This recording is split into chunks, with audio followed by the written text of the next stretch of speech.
Hello everyone, this is Deepak Singhal. Welcome you all to Vidhi judicial academy. आइए दोस्तों शुरू करते हैं। आज हम लोगों ने जैनिज्म शुरू करना है और आपको जैसे कि मैंने आपको बताया था कि महाजनपद पीरियड जब इंडिया में चल रहा था उस टाइम पर 62 टाइप के रिलीजन इमर्ज हुए थे। अब महाजनपद फेज क्या है? महाजनपद फेज वो फेज है जब इंडिया के ऊपर स्टेट फॉर्मेशन शुरू हुआ था। देखिए, इससे पहले हम लोगों ने भी पढ़ा हड़प्पन सिविलाइजेशन में क्या हुआ। उसके बाद मैंने आप लोगों को पढ़ाया कि किस तरीके से जो एक अर्ली मैन है वो एक सिविलाइज्ड सोसाइटी स्टेब्लिश करता है। अर्ली मैन का मतलब हो गया कि बहुत ही अनसिविलाइज्ड है मानव। अनसिविलाइज का मतलब क्या है? कि किसी एक जगह पे रुक के रह नहीं सकता, हमेशा खाने की तलाश में घूमता रहता है। मेरी बात समझने की कोशिश करना बेटा, उसको अनसिविलाइजेशन या अनसिविलाइज्ड ह्यूमन कहते हैं। सिविलाइज्ड ह्यूमन वो तब बनता है जब उसने एग्रीकल्चर करना शुरू किया था। और मैंने आप लोगों को ये बताया था कि एग्रीकल्चर के एविडेंस आज से तकरीबन 7 से 7,500 साल पहले मेहरगढ़ से मिले थे। मेहरगढ़ जो कि बलूचिस्तान और ईरान के बॉर्डर पर पड़ने वाली एक जगह है जो इस समय मॉडर्न डे पाकिस्तान में आती है। चलिए जी, उसके बाद आगे बढ़ते हुआ क्या, धीरे धीरे देखा हम लोगों ने कि किस तरीके से एक ह्यूमन ने एक हड़प्पन सिविलाइजेशन जैसी बड़ी सिविलाइजेशन स्टेब्लिश करी। हड़प्पन सिविलाइजेशन एक अर्बनाइज्ड सिविलाइजेशन थी और उसके डिक्लाइन के कॉजेस क्या थे ये हम लोगों ने पढ़े। किस तरीके से हड़प्पन सिविलाइजेशन ने अपनी टाउन प्लानिंग स्टेब्लिश करी ये हम लोगों ने पढ़ा। और हड़प्पन सिविलाइजेशन के खत्म होने के बाद फिर मैंने आपको सेकंड फेज पढ़ाया था वैदिक सिविलाइजेशन का। ये वो सिविलाइजेशन है जब इंडिया में 4 तरीके के वेद कंपाइल किए जाते हैं, जैसे कि ऋग्वेद, यजुर्वेद, सामवेद, अथर्ववेद। हालांकि इन 4 वेदों में सबसे पहले ऋग्वेद लिखा गया था, इसलिए हम लोगों ने ऋग्वेदिक सिविलाइजेशन का पहला फेज, वैदिक सिविलाइजेशन का पहला फेज ऋग्वेदिक सिविलाइजेशन डाला, क्योंकि इसमें केवल ऋग्वेद कंपाइल किया गया था और बाकी के 3 वेदों को कंपाइल किया गया बाद के पीरियड में, इसलिए इसका नाम पड़ गया लेटर वैदिक पीरियड। उसके बाद हम लोगों ने आगे पढ़ा कि किस तरीके से लेटर वैदिक पीरियड के बाद इंडिया के मैप के ऊपर 16 तरीके के महाजनपद उभरे, जिसमें सबसे इंपॉर्टेंट महाजनपद था मगध। और मैंने आप लोगों को बताया भी था कि मगध महाजनपद के ऊपर जो सबसे विशाल डायनेस्टी जिसने रूल किया दैट वाज मौर्यन डायनेस्टी, है ना जी। तो मौर्यन डायनेस्टी के ऊपर अभी आप मेरे साथ पढ़ोगे। बट इंपॉर्टेंट चीज क्या है कि महाजनपद पीरियड के आसपास जो 62 तरीके के रिलीजन उभरे हैं उसमें बुद्धिज्म हम लोग कवर कर चुके हैं। जैनिज्म मैं आप लोगों को आज पढ़ाऊंगा। जैनिज्म से सबसे इंपॉर्टेंट चीज क्या है कि भाई जैनिज्म जो है ये सिखिज्म की तरह ही चलता है, यहां पर भी गुरुओं की परंपरा देखी जाती है। जैनिज्म की बात करें तो सबसे पहले जैनिज्म को स्टार्ट करने वाले इंसान का नाम था ऋषभ देव, और ऋषभ देव को आप लोग पहले तीर्थंकर के रूप में जानते हैं। अब यहाँ पर क्या है, यहाँ पर गुरुओं को तीर्थंकर कहा जाता है। तो टोटल मिला के 24 तीर्थंकर जैनिज्म में आते हैं। तो सबसे पहले तीर्थंकर है ऋषभ देव। अब सबसे इंपॉर्टेंट चीज यहाँ पर यह आती है कि क्या सर जैनिज्म वर्ड भी इन्होंने ही स्टेब्लिश कर दिया था? ऐसा नहीं है। अगर हम जैन ट्रेडिशन की बात सुने तो इन टोटल 24 तीर्थंकर हमको जैनिज्म में देखने को मिलते हैं, जिसमें 23rd और 24th जो तीर्थंकर है या गुरु है वो बहुत फेमस है और उन्होंने ही जैनिज्म का आधे से ज्यादा हिस्ट्री लिखा है। 23rd तीर्थंकर की बात करें तो नाम था इनका 23rd तीर्थंकर की बात करें तो नाम था इनका पार्श्वनाथ। और पार्श्वनाथ जी ने 4 बहुत इंपॉर्टेंट प्रिंसिपल्स दिए थे जैनिज्म में। देखिए, अगर आप में से कोई भी मेरा दोस्त जैनी है तो आपको पता होगा कि जैनिज्म में 5 चीजों को फॉलो करना पड़ता है, जिसको पंच महाव्रत कहते हैं, है ना। तो 5 प्रिंसिपल्स हर जैनी के लिए बहुत इंपॉर्टेंट है, इसमें से 4 प्रिंसिपल्स दे दिए हैं पार्श्वनाथ जी ने। और बाकी का जो लास्ट वाला प्रिंसिपल है, 5वां प्रिंसिपल जो है वो ऐड करते हैं 24th और आखिरी तीर्थंकर वर्धमान महावीर। तो सबसे पहले बात करते हैं अपन लोग कि वो 4 प्रिंसिपल कौन से थे जो पार्श्वनाथ ने दिए थे। पार्श्वनाथ ने जो 4 प्रिंसिपल दिए उसमें से पहला प्रिंसिपल था आपके पास ट्रूथ, मतलब हर किसी को सच बोलना है। दूसरा प्रिंसिपल है नॉन वायलेंस, मतलब नॉन वायलेंस को जैनिज्म में बहुत ज्यादा एग्जैजरेट किया गया है और इसलिए देखा जाता है कि जैनिज्म बुद्धिज्म की तरह बहुत फेमस नहीं हो पाता, क्योंकि यहाँ पर नॉन वायलेंस की हदें पार कर दी गई हैं। जैसे कि मैं आपको बताऊं कि छोटा सा कीड़ा भी मारना अलाउड नहीं है, आपको चप्पल पहनना अलाउड नहीं है, यू मतलब जो मेल मॉन्क्स हैं वो कपड़े तक नहीं पहन सकते हैं, आप आग नहीं जला सकते हैं, आप एक दिन पुराना खाना नहीं खा सकते हैं, सूर्य अस्त होने के बाद मतलब after sunset you are not allowed to have anything. ये सब चीजें भी जैनिज्म में आते हैं। And those things which are grown underground, मतलब जो भूमि तल के नीचे उगने वाली सब्जियां हैं, आप उसको नहीं खा सकते हैं। तो ये जैनिज्म में कुछ इंपॉर्टेंट चीजें थी जो हम लोगों ने यहाँ पर देखी। उसके बाद थोड़ा सा आगे बढ़ते हैं, तो फिर तीसरा है रिनंसिएशन। रिनंसिएशन का मतलब है कि जो चीजें आपके पास ऑलरेडी है आपने वो भी छोड़ देनी है। रिनंसिएशन का मतलब है कि आपके पास प्रॉपर्टी है तो आप प्रॉपर्टी छोड़ देंगे। आपके रिलेशंस अगर आपने स्टेब्लिश कर रखे हैं तो even you will go away from your relations, तो आपको सारी चीजें छोड़ देनी है। दिस इज कॉल्ड रिनंसिएशन, मतलब एक मॉन्क बन जाना है, एक भिखारी बन जाना है। उसके बाद आगे की बात करें तो चौथा प्रिंसिपल इन्होंने ऐड किया नॉन स्टीलिंग। नॉन स्टीलिंग की बात करें तो जो चीज आपकी नहीं है, जो चीज आपकी नहीं है आप उसको, उसके ऊपर आप लोग अपना मालिकाना हक नहीं दिखाएंगे। नॉन स्टीलिंग का मतलब होता है the thing which doesn't belong to you, you will not have it. जो चीजें आपकी नहीं है आप उसके ऊपर अपना ओनरशिप राइट क्लेम नहीं करेंगे। उसके बाद आग करते हैं, फिर मैं वर्धमान महावीर की लाइफ पर आ जाता हूं। कहते हैं कि वर्धमान महावीर जो आपके सामने है, 30 साल की उम्र में इन्होंने अपना घर छोड़ दिया था, और कहते हैं कि 12 साल बहुत कठिन परिश्रम करने के बाद ही अटेन्ड द सुप्रीम नॉलेज।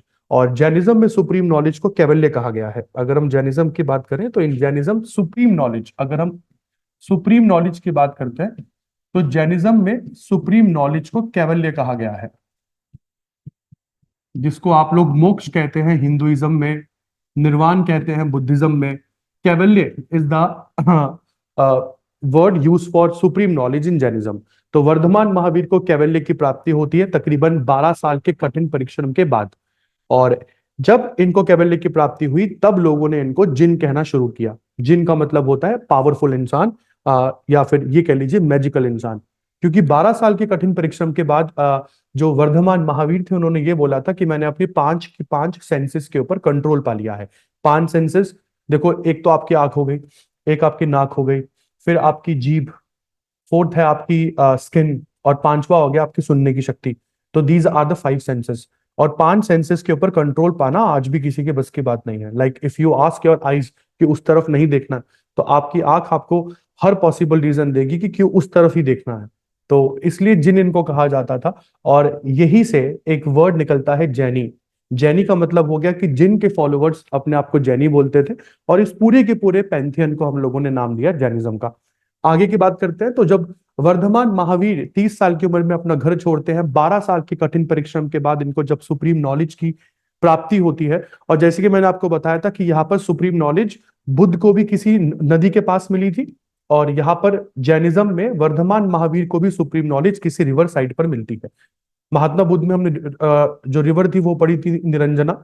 यहाँ पर जो नदी है वो रिजुपालिका है। रिजुपालिका रिवर के पास इनको सुप्रीम नॉलेज मिला, और जिसके बाद लोगों ने इनको जिन कहना शुरू किया। जिन का मतलब हो गया the one who has got control over all his 5 senses. तो यहाँ पर मैं जिन का मतलब भी आप लोगों को बता दूं। जिन का मतलब हो गया the one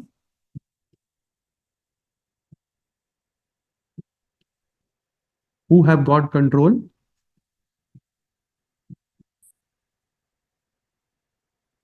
over his 5 senses.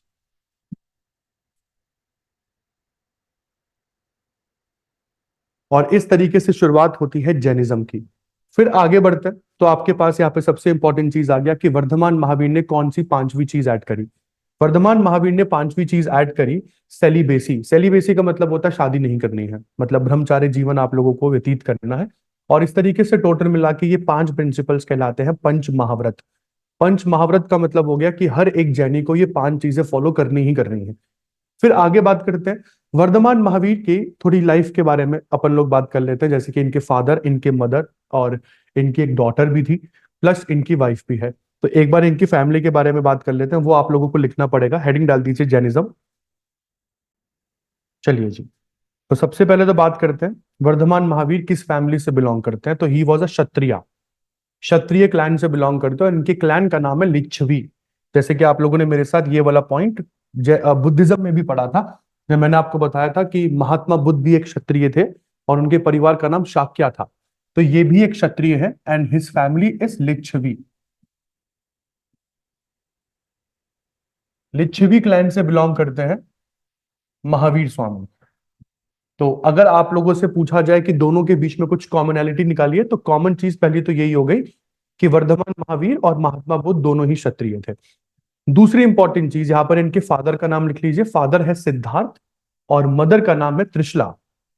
मैं महावीर स्वामी के फादर की बात कर रहा हूं। फादर का नाम है Siddharth and the mother name is Trishala. Mother का नाम है त्रिशला। देखिए, कहने को तो इन्होंने बोला है कि शादी नहीं करनी है, बट ये खुद एक शादीशुदा इंसान थे, और एक शादी के बाद ये आप बता सकते हो कि शादी क्यों नहीं करनी चाहिए। तो यहां पर अब इनकी वाइफ का नाम लिख लेते हैं। वाइफ है यशोदा। अगर आपको थोड़ा बहुत भी याद आ रहा हो तो मैंने बुद्धिज्म में उनकी वाइफ का नाम यशोधरा लिखवाया था। हाँ, इनकी वाइफ का नाम है यशोदा। और इनका बेटा नहीं है, इनकी बेटी है। और इनके डॉटर का नाम लिख लेते हैं, तो डॉटर का नाम है प्रिय दर्शना।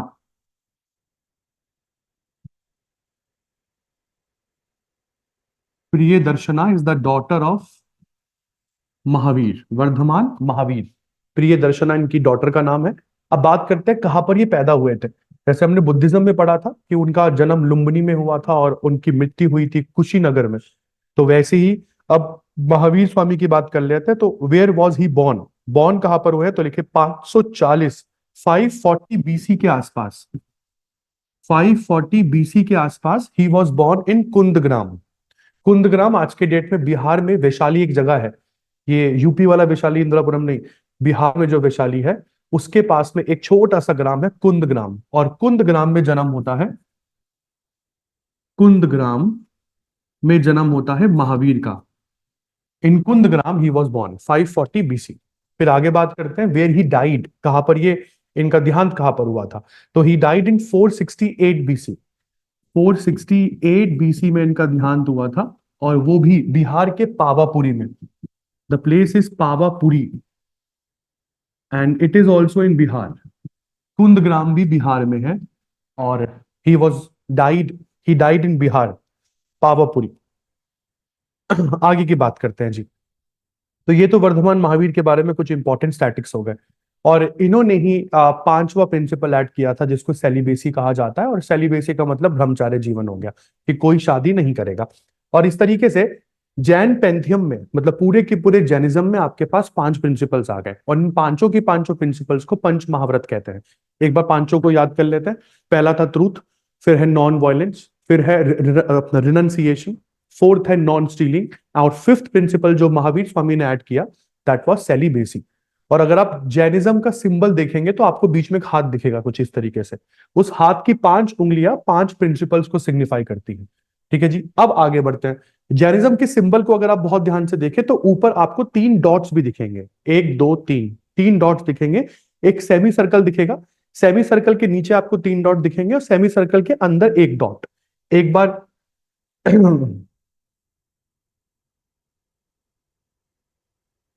जैनिज्म के सिंबल को देख लेते हैं अपन लोग।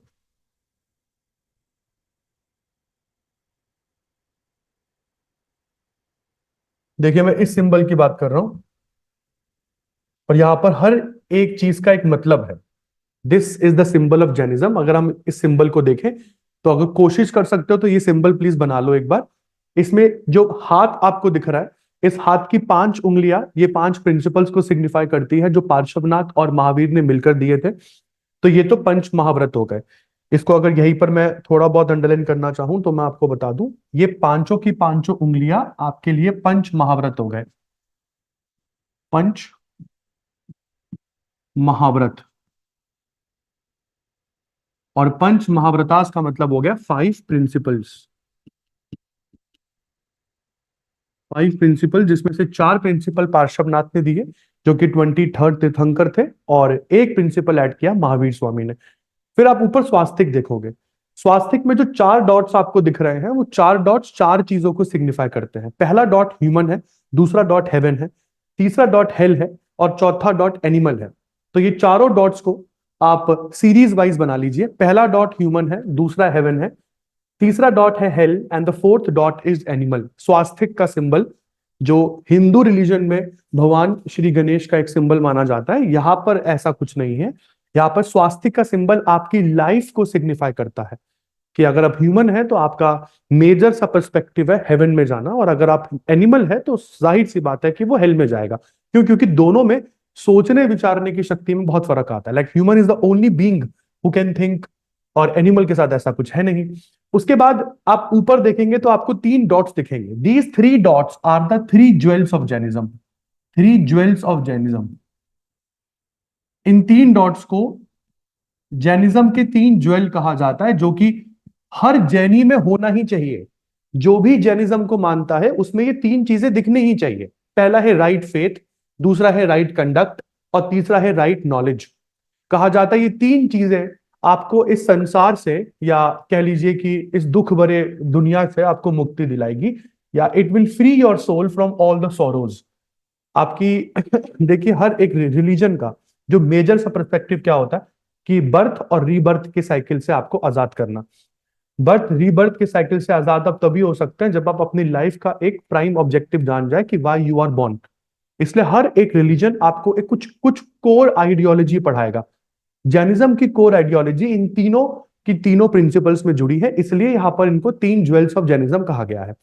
फिर आप ऊपर देखेंगे तो सेमी सर्कल में आपको एक डॉट दिखेगी, और वो एक डॉट है आत्मा, योर सोल। तो आपका काम क्या है? आपका काम है कि अपनी सोल को सारे के सारे दुखों से अलग करना, और वो हो तभी पाएगा जब आप जैनिज्म के 5 प्रिंसिपल्स और 3 ज्वेल्स का ध्यान रखेंगे। यहां तक क्लियर हो गया जी?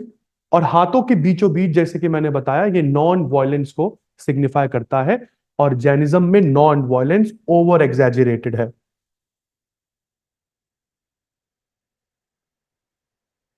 ओवर एग्जैजरेटेड का मतलब ये है कि भाई जैनिज्म वाले जो है वो नॉन वायलेंस को बहुत ज्यादा ही मानते हैं।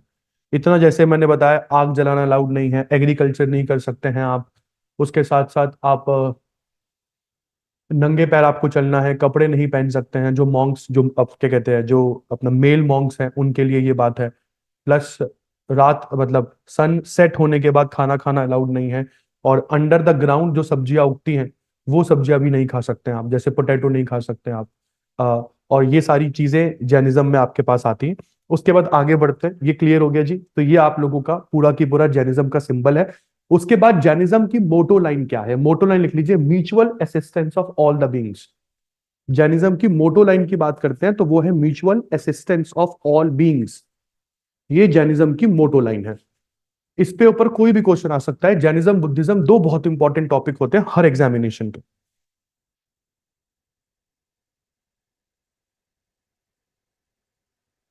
चलिए जी, इसके बाद आगे बात करते हैं जी। फिर वो दिन भी आया जब महावीर स्वामी की डेथ हुई, और जैसे कि हम लोगों ने बुद्धिज्म में भी पढ़ा था कि जब जो मेजर इंसान होता है जब वो मर जाता है तो उसके बाद जो रिलीजन है उसमें बहुत सारी प्रॉब्लम्स आने लगती है, रिलीजन टूटने लगता है। और महावीर स्वामी की डेथ के बाद भी जैनिज्म के साथ कुछ ऐसा ही हुआ। दुनिया का हर मेजर रिलीजन उठा के देख लीजिए, आपको हर धर्म में कुछ ना कुछ डिवीजन देखने को मिलेगा।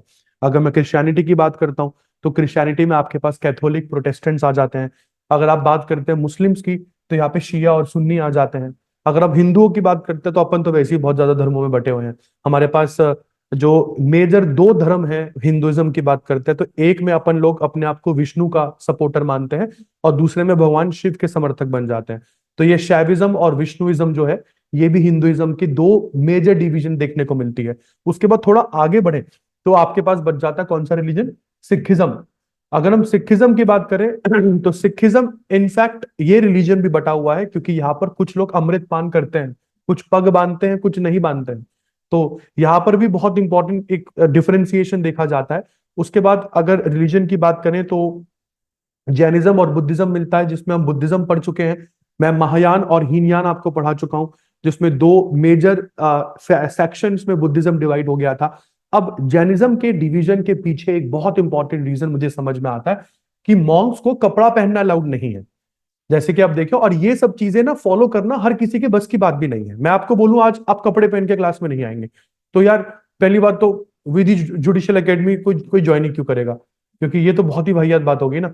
बट अगर एक मॉन्क की बात करें तो एक मॉन्क के लिए ये सब चीजें मेरे हिसाब से बहुत अलग है।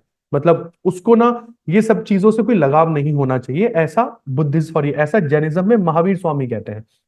तो महावीर स्वामी के आने से पहले तक ऐसा कुछ भी इतना वो नहीं था, मतलब हार्ड एंड फास्ट रूल नहीं था कि नए कपड़े नहीं पहनने हैं। बट ये महावीर स्वामी के आने के बाद चीजें बहुत ज्यादा डिफिकल्ट होनी शुरू हो जाती है। तो अब महावीर स्वामी के मरने के बाद ये देखा जाता है कि जो जैनिज्म है वो भी 2 सेक्शंस में बढ़ जाता है। पहला वो सेक्शन है जो वर्धमान महावीर के बताए रास्ते पर कोर हार्टेडली चलता है कि सर अपन तो इसी पर चलेंगे, कोई भी रास्ता चेंज नहीं करेगा, जैसा भी महावीर ने बताया हम उसी को फॉलो करेंगे।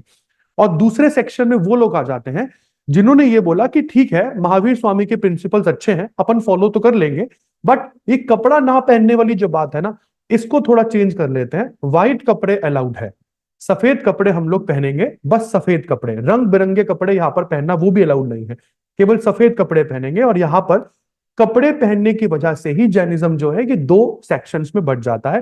पहला सेक्शन वो जो कोर हार्टेडली जैनी है, मतलब जो वर्धमान महावीर के बताए हुए रास्ते पर कोर हार्टेडली चल रहे हैं, उन्होंने अपने आप को दिगंबर बोला। और वो लोग जो सफेद कपड़े धारण कर लेते हैं उन्होंने अपने आप को श्वेतंबर बोला। तो दिगंबर श्वेतंबर दो सेक्शन में जैनिज्म डिवाइड हो जाता है।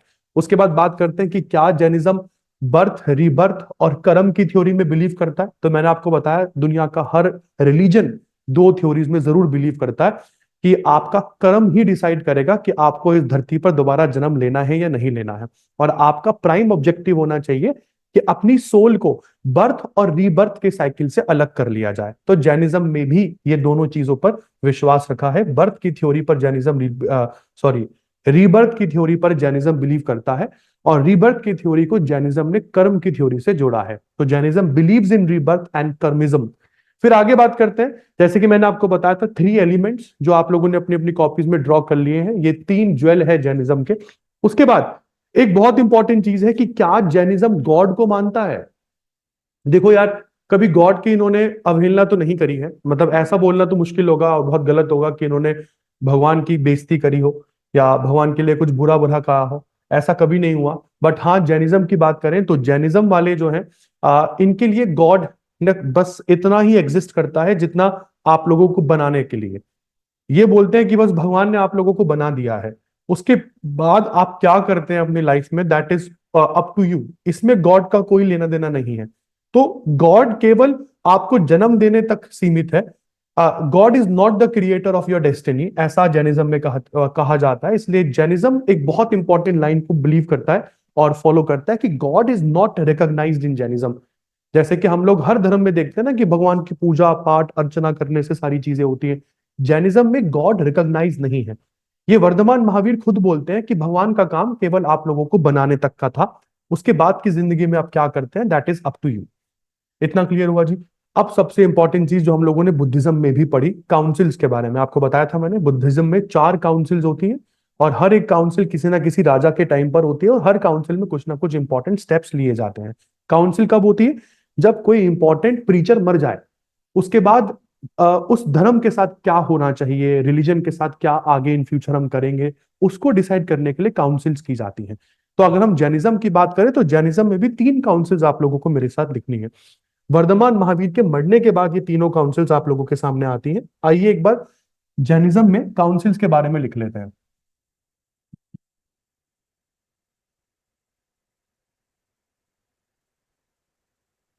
और जैनिज्म में इन टोटल 3 काउंसिल्स होती हैं, एक एक करके मैं सारी काउंसिल बता रहा हूं। पहली काउंसिल पाटलिपुत्र में होती है, फर्स्ट काउंसिल, प्लेस का नाम है पाटलिपुत्र। पहली काउंसिल पाटलिपुत्र में होती है अराउंड 300 बीसी, 300 बीसी के आसपास। और इस काउंसिल के चेयरमैन, अगर हम चेयरमैन की बात करें तो इस काउंसिल के चेयरमैन थे स्थूलभद्र।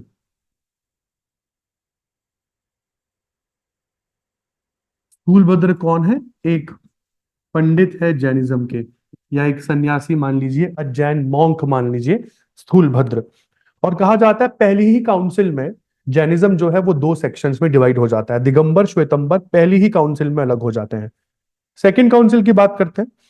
सेकंड काउंसिल लिख लीजिए, मथुरा में होती है, मथुरा और वल्लाभी, मथुरा और वल्लाभी दोनों में एक साथ सेकंड काउंसिल होती है, मथुरा एंड वल्लाभी। यहाँ पर ये 2 काउंसिल साइमल्टेनियसली आप लोग करवा रहे हैं। कभी कभार इस पर क्वेश्चन आ जाता है कि ऐसी कौन सी काउंसिल थी जैनिज्म की जो एक साथ 2 जगह पर हुई थी। तो सेकंड काउंसिल है, पहली काउंसिल मथुरा में हुई थी। मथुरा वाली काउंसिल के चेयरमैन लिख लीजिए कौन है। मथुरा वाली काउंसिल के चेयरमैन का नाम है कांडिला, SKAN SKANDILA, मथुरा वाली काउंसिल के चेयरमैन है स्कांडिला। और कांडिला के बारे में ज्यादा कोई बात करता नहीं है, बट जो सेकंड काउंसिल जो साइमल्टेनियसली वल्लाभी में हुई थी, तो मथुरा वाली काउंसिल का चेयरमैन आप लोगों ने लिख लिया मेरे साथ, स्कांडिला।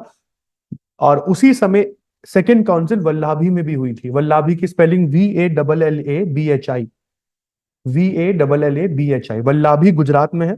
और इस गुजरात वाली काउंसिल के चेयरमैन बने नागार्जुना। नागार्जुना की spelling NAGARJUNA, Nagarjuna. Second council simultaneously दो जगहों पर हुई है। और बहुत इंपॉर्टेंट यहां पर सेकंड काउंसिल हो जाती है, क्योंकि ये एज, अच्छा डेट हम लोगों ने नहीं लिखी, डेट है 512 AD, 512 AD के आसपास ये दो काउंसिल्स आप लोग देखते हैं, दो जगहों पर होती है। उसके बाद थर्ड काउंसिल थोड़ी कंटेस्टेड है। कंटेस्टेड इन द सेंस ये हुई थी या नहीं हुई थी, इसके ऊपर बहुत ज्यादा चर्चा है, और इसलिए इसकी डेट फिक्स नहीं है, बट फिर भी अपन लोग थर्ड काउंसिल लिख लेते हैं। थर्ड काउंसिल वल्लाभी में ही हुई है, गुजरात में ही हुई है। इसलिए कभी के बाद लोग बोल देते हैं कि सर ये सेकंड काउंसिल ही थी जो वल्लाभी में हुई, बट थर्ड काउंसिल के बारे में बहुत ज्यादा क्लैरिटी नहीं है कि ये हुई थी या नहीं हुई थी। तो थर्ड काउंसिल वल्लाभी में हुई थी, और इसके जो चेयरमैन बने थे, चेयरमैन का नाम लिख लीजिए, देवाराधी गनी। मैं स्पेलिंग बता रहा हूं, DEVA, देवा, DEVAR।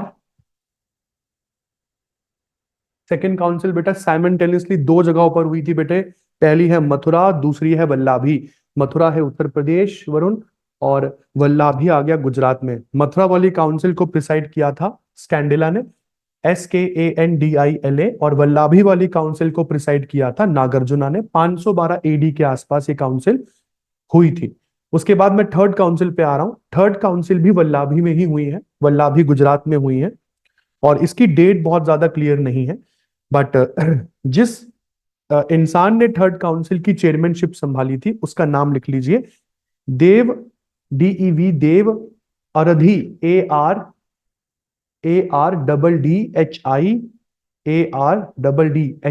गनी, GANI, देव अरधी गनी।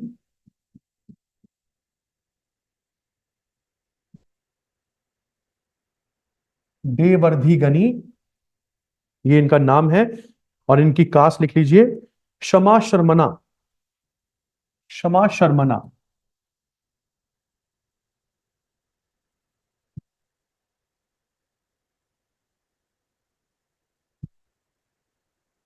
देवार्धी गनी, क्षमा शर्मना, ये थर्ड काउंसिल को प्रिसाइड करने वाले चेयरमैन है। थर्ड काउंसिल जैसे कि मैंने आपको बताया, ये काउंसिल भी वल्लाभी गुजरात में ही हुई है। तो इसका मतलब देखा जाए तो वल्लाभी गुजरात में जैनिज्म की दो काउंसिल्स हो गई, है ना जी। उसके बाद आगे बात करते हैं, जैसे कि मैंने आपको बताया था बुद्धिज्म में थोड़ा सा बात करें, तो बुद्धिज्म में मैंने आपको कुछ एपिक्स पढ़ाए थे, जो बुद्धिज्म के बहुत इंपॉर्टेंट एपिक्स थे, जिसमें हम लोगों ने त्रिपिटक पढ़ा था, विनय पिटक, सुत्त पिटक, अभिधम्म पिटक।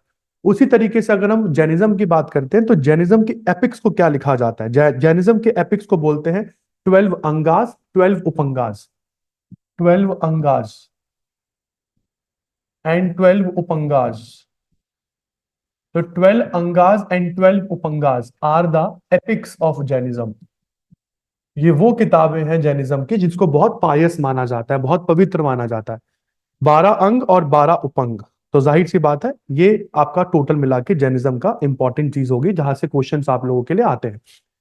उसके बाद बैक टू द टॉपिक, मैं दो रिलीजन आप लोगों को पढ़ा चुका हूं, बुद्धिज्म और जैनिज्म। अब हम पढ़ते हैं मगध के बारे में। मगध मैंने भी पढ़ाया नहीं ना मैम, महाजनपद हो गया था, तो 15 की 15 महाजनपद और कैपिटल्स मैंने लिखवा दी थी, ठीक है। राइज ऑफ मगध के रीजंस पढ़ाए थे मैंने आपको, नहीं। अब देखिए दोबारा से back to the second class आते हैं। सेकंड क्लास में मैंने आपको महाजनपद पढ़ाए थे, अगर आपको याद आ रहा हो। 15 महाजनपद आप लोगों ने मेरे साथ पढ़े थे, और 15 महाजनपदों की 15 कैपिटल्स भी आप लोगों ने, सॉरी 16 महाजनपद और 16 महाजनपदों की 16 कैपिटल्स आप लोगों ने लिखी है मेरे साथ, लिखी है ना। हाँ, अब इन 16 महाजनपदों में मैंने आपको बताया था कि एक महाजनपद ऐसा था जिसका नाम था मगध। आज के डेट में ये बिहार है, जिसकी कैपिटल थी पाटलिपुत्र। और आप लोगों ने उस मैप में दो कैपिटल्स लिखी है मगध की, एक लिखी है राजगृहा और दूसरी लिखी होगी पाटलिपुत्र। तो इस मगध की दो कैपिटल्स कैसे बनी, पहली कैपिटल किसके समय थी, दूसरी कैपिटल किसके समय ट्रांसफर हो जाती है, ये सारी चीजें। बट उससे पहले सबसे इंपॉर्टेंट चीज, जो दिमाग में घूमनी चाहिए कि सर आखिरकार मगध ही सबसे पावरफुल क्यों बना, है ना। भाई 16 महाजनपद है हमारे इंडिया के मैप पर, अगर हम देखें एक बार इस मैप को बहुत ध्यान से देखिए। ये 16 महाजनपद की लिस्ट आप लोगों को दिखाता है कैपिटल के साथ। सबसे इंपॉर्टेंट पॉइंट यहां पर देखने वाली क्या है कि एक अकेला महाजनपद जो साउथ इंडिया में है, दैट इज अशाका। और दो महाजनपद ऐसे हैं जो इस समय मॉडर्न इंडिया के बाहर है। पहला है गंधार और दूसरा है कंबोज। यहां पर ऐसे क्वेश्चन पूछे जाते हैं कि और कौन से दो महाजनपद ऐसे हैं जो इस समय आउटसाइड द इंडियन टेरिटरी है। तो कंबोज और गंधार के नाम आप लोगों को लिख देने हैं। Which is the only mahajanapada of South India, तो यहां पर हम लोगों ने असाका पढ़ लिया। मेजॉरिटी सारे महाजनपद अगर आप देखें तो नॉर्दर्न इंडिया में ही है। और अगर मैं नॉर्दर्न इंडिया का भी स्टेट बताऊं जहां पे सबसे ज्यादा महाजनपद मिलते हैं तो वो यूपी में दिखता है आप लोगों को। तो इन टोटल आपके पास 16 महाजनपद है। मैं एक बार नाम गिन लेता हूं। कंबोज, गंधार, कुरु, थर्ड है कुरु, फोर्थ है पंचाल, फिफ्थ हो गया शौरसेन, सिक्स्थ हो गया Matsya, seventh Avanti, eighth Chedi, ninth Vatsa, tenth Kosala, eleventh Malla, twelfth Kashi, thirteenth Magadha, fourteenth Anga, fifteenth Vajji and sixteenth is Ashmaka. तो 16 महाजनपद आपके पास है, मतलब 16 महाजनपदों पे 16 राजा हो गए। बट अब सबसे इंपॉर्टेंट चीज सर, आखिरकार मगध के पास ऐसा क्या था जो बाकी महाजनपदों के पास नहीं था? क्योंकि इन 16 की 16 महाजनपदों को घेर कर, 16 महाजनपदों को कैप्चर कर कर, जो आप लोगों को पिंक वाला मैप दिख रहा है बेटा, इंडिया का पोर्शन जो पिंक कलर से शेडेड है, इस पूरे की पूरे पिंक कलर के शेडेड रीजन पर बना था मौर्यन डायनेस्टी।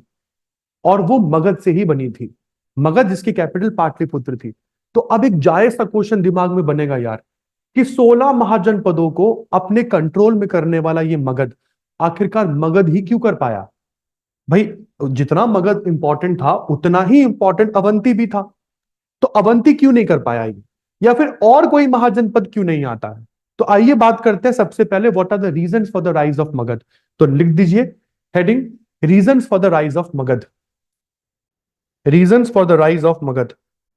इसमें सबसे इंपॉर्टेंट रीजन जो मुझे लगता है वो है कि मगध, लिखिए Magadh had huge copper and iron deposits.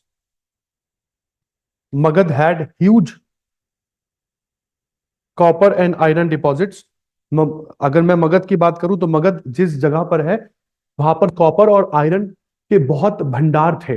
Copper और आयरन का इस्तेमाल कर कर ये लोग क्या करते थे, अपनी आर्मी को और पावरफुल बना लेते थे, जिसकी वजह से बाकी सब महाजनपद हमेशा रिसीविंग एंड पर ही रहे। और पता है जब भी आप किसी देश के ऊपर अटैक करने जाते हो तो सबसे पहले आपकी नजर होती है उस देश की कैपिटल के ऊपर। अगर उस देश की कैपिटल को आपने डिस्ट्रॉय कर दिया ना तो ऑलमोस्ट वो देश गया, है ना जी। तो और उस समय लोग राजधानियों को ही कैप्चर करने की लड़ाइयां लड़ा करते थे।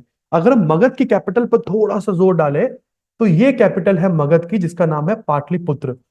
और अगर हम पाटलिपुत्र की बात करें तो पाटलिपुत्र में आज भी दो नदियां मिलती हैं एक साथ। पाटलिपुत्र की लोकेशन थोड़ी गलत है, ये थोड़ी ऊपर की तरफ है पाटलिपुत्र, क्योंकि पाटलिपुत्र वहां पर है जहां पर गंगा रिवर में सोन रिवर जाकर मिलती है। गंगा की एक ट्रिब्यूटरी है सोन रिवर, SON। गंगा और ट्रिब्यूटरी के संगम के ऊपर पाटलिपुत्र है। तो अगर कोई इंसान साउथ इंडिया से पाटलिपुत्र को कैप्चर करने जाएगा तो उसको गंगा रिवर पहली बात तो क्रॉस करनी पड़ेगी। और अगर मैं नॉर्थ इंडिया की बात करूं तो यहां पर दोस्तों हिमालयन चेन है। यहाँ पर ऊपर हिमालयाज है, नीचे मगध के दो रिवर्स आपस में मिल रही है, दैट इज फर्स्ट गंगा और दूसरी साउथ इंडिया से आने वाली सोन। तो कहीं से भी मगध की कैपिटल पाटलिपुत्र को कैप्चर करना बहुत आसान नहीं रहा होगा, क्योंकि देखो माउंटेन तो आप क्रॉस कर नहीं सकते और जब तक आपकी आर्मी रिवर को क्रॉस करेगी तब तक तो मारी जाएगी। तो सेकेंड इंपॉर्टेंट रीजन लिखिए, strategic location of the capital, strategic location of the capital Magadh, sorry strategic location of the capital Pataliputra, strategic location of the capital Pataliputra. और थर्ड रीजन जो मुझे समझ में आता है दैट इज लिखिए, लिखिए the forest, the wild forest of Magadh, the wild forest of Magadh had huge quantity of elephants. The wild forest of Magad had huge quantity of elephants. The wild forest of Magad had huge quantity of elephants. और इन elephants को क्या करते थे मगध के लोग? मगध के राजा इन elephants को टेम करते थे, मतलब इनको पालते थे। और पालने के बाद इन एलिफेंट्स की डायरेक्ट भर्ती हो जाती थी आर्मी में। और उस समय घोड़े इस्तेमाल नहीं होते थे मैम। क्यों? क्योंकि हॉर्सेस इंपोर्ट मतलब करवाए जाते थे अरेबियन पेनिनसुला से। घोड़ा भारत की नस्ल नहीं है। इंडिया में जो सबसे इंपॉर्टेंट जानवर जिसको हम यूज किया करते थे पहले कभी वॉर में, तो वो एलिफेंट ही होता था। जिसके पास जितने ज्यादा एलिफेंट, उसकी आर्मी उतनी ही सशक्त, उतनी ही स्ट्रांग मानी जाती थी। तो अगर हम मगध की बात करें तो मगध के पास ये तीन बहुत घातक चीजें हैं जो बाकी किसी महाजनपद के पास नहीं है। और सबसे इंपॉर्टेंट एक फोर्थ रीजन और भी लिख सकते हैं अपन लोग, क्योंकि गंगा यमुना का पूरा की पूरा रीजन है, जैसे कि आप देख रहे हैं आज भी इंडिया में गंगा यमुना के आसपास एग्रीकल्चर बहुत होता है। इसका मतलब मगध की इकोनॉमी भी बहुत जबरदस्त होगी यार। और इतनी बड़ी पॉपुलेशन को सस्टेन करने के लिए एग्रीकल्चर का होना बहुत जरूरी है। अगर पॉपुलेशन बढ़ती रहे और आपके पास बढ़ती पॉपुलेशन को खाना खिलाने के लिए एग्रीकल्चर ना हो, तो समस्या पैदा हो जाएगी। तो मगध की इकोनॉमी भी बहुत स्टेबल है। और जिन देशों की इकोनॉमी स्टेबल रहती है ना यार, वो देश फिर वॉर के ऊपर कंसंट्रेट कर सकते हैं। क्या हुआ था 1991 में? अगर देखा जाए, जो अमेरिका और यूएसएसआर के बीच की लड़ाई थी, क्या हुआ था ऐसा 1991 में कि अमेरिका बिना लड़े ही जीत गया और यूएसएसआर 15 देशों में टूट गया? भाई सारा की सारा खेला इकोनॉमी का ही तो था। क्योंकि यूएस, जो अमेरिका है, वो कैपिटलिस्टिक आइडियोलॉजी को फॉलो करने वाला देश है। कैपिटलिज्म का मतलब है गवर्नमेंट इंटरफेयर नहीं करेगी। भाई आपकी मार्केट में गवर्नमेंट इंटरफेयर नहीं करेगी, प्राइवेट प्लेयर आए, प्राइवेट प्लेयर चीजें बनाए, आपस में कॉम्पिटिट करे, जिसकी लोगों को समझ में आएगी लोग खरीद लेंगे यार। बट कैपिटलिज्म का सबसे बुरा चीज क्या है कि अमीर अमीर गरीब गरीब होता जाता है। यूएसएसआर इसके सख्त खिलाफ था। यूएसएसआर को लगा कि नहीं यार, सारी चीजें सरकार के हाथ में होनी चाहिए, और इसलिए यूएसएसआर चलाता है सोशलिज्म, जिसमें प्राइवेट प्लेयर्स को अलाउ ही नहीं किया गया। बड़ी बड़ी इंडस्ट्री सरकार के हाथों में चली गई। अब सरकार इकोनॉमी चलाए या सरकार अमेरिका से निपटे, सरकार क्या क्या करे? तो अब फोर्थ इंपॉर्टेंट रीजन लिख लेते हैं कि क्यों मगध बहुत शक्तिशाली था। लिख लीजिए, Magadh had a huge population. Magad had a huge population and a stable agrarian economy. Magad had a huge population and a stable agrarian economy. And a stable agrarian economy.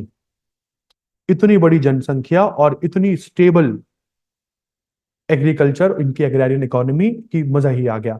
But कहते हैं ना कि हर राजा के पास रिसोर्सेज हो तो हर राजा महान नहीं बन जाता।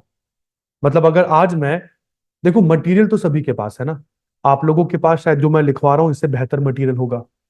बट इंपॉर्टेंट चीज क्या है कि वो मटेरियल अगर मैं आपको बोलूं कि क्लास में इस मंच पर खड़े होकर पढ़ाएं, तो शायद हर कोई ना पढ़ा पाए। भाई रिसोर्सेज होने से फर्क नहीं होता, यूज करने वाला भी तो इंसान चाहिए। और ये आप लोगों को क्लियर हो जाएगा, क्योंकि ये मैप जो मैं आप लोगों को दिखा रहा हूं ना, ये मौर्यन डायनेस्टी का मैप है।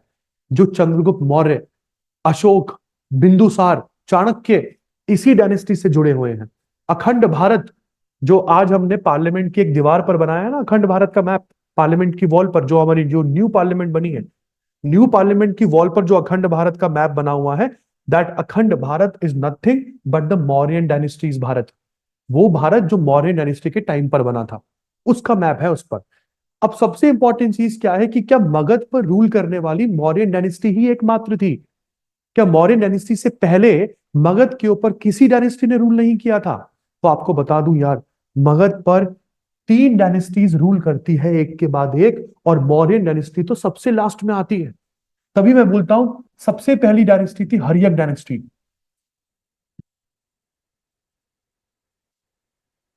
एक एक करके इन सारे डायनेस्टीज के बारे में पढ़ेंगे। दूसरी डायनेस्टी है Shishunaga dynasty.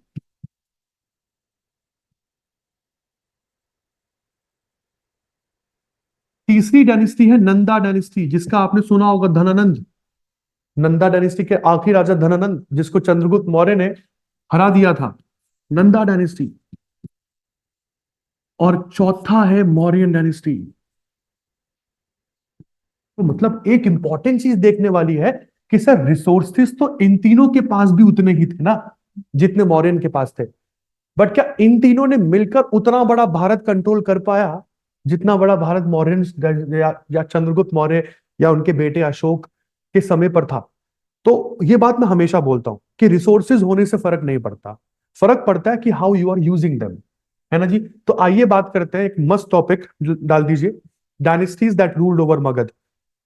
Dynasties that ruled over Magadh. और बाकी की स्लाइड्स आप लोगों को, या बाकी के जो नोट्स हैं वो विधि जुडिशियल एकेडमी की बुक में आप लोगों के पास में है। मैंने बुक पढ़ी है, बहुत डिटेल्ड मैनर में नोट्स है, बट उसको उतना ही पढ़ना जितना मैं क्लास में पढ़ा रहा हूँ।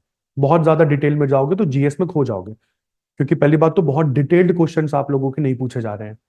क्वेश्चन बहुत कॉमन से आ रहे हैं और सिंपल से क्वेश्चन आ रहे हैं, क्योंकि जुडिशरी का पेपर है तो जीएस केवल एक फॉर्मेलिटी है आप लोगों के लिए, ये सोच के चलना। और क्योंकि आधे से ज्यादा बच्चे जुडिशरी में ही डूबे रहते हैं तो जीएस का उनको ध्यान ही नहीं रहता, इसलिए सिंपल सिंपल से जीएस के क्वेश्चन भी आप लोगों के लिए दुविधा पैदा करेंगे वहां पर। तो उतना ही पढ़ना जितना पढ़ाया जा रहा है। मैं बोल रहा हूँ अभी, मैं इनकी प्रूफ रीडिंग कर रहा था, तो जितने जितने टॉपिक्स होते जा रहे हैं उनकी पीडीएफ आप लोगों को मिलती जाएंगी। मैं पूछ लेता हूँ बेटा, अगर नहीं मिलते तो मैं अपने एंड से दूंगा। ठीक है जी, चलिए। तो सबसे पहले हरियक डायनेस्टी आप लोगों के पास में आ गई है।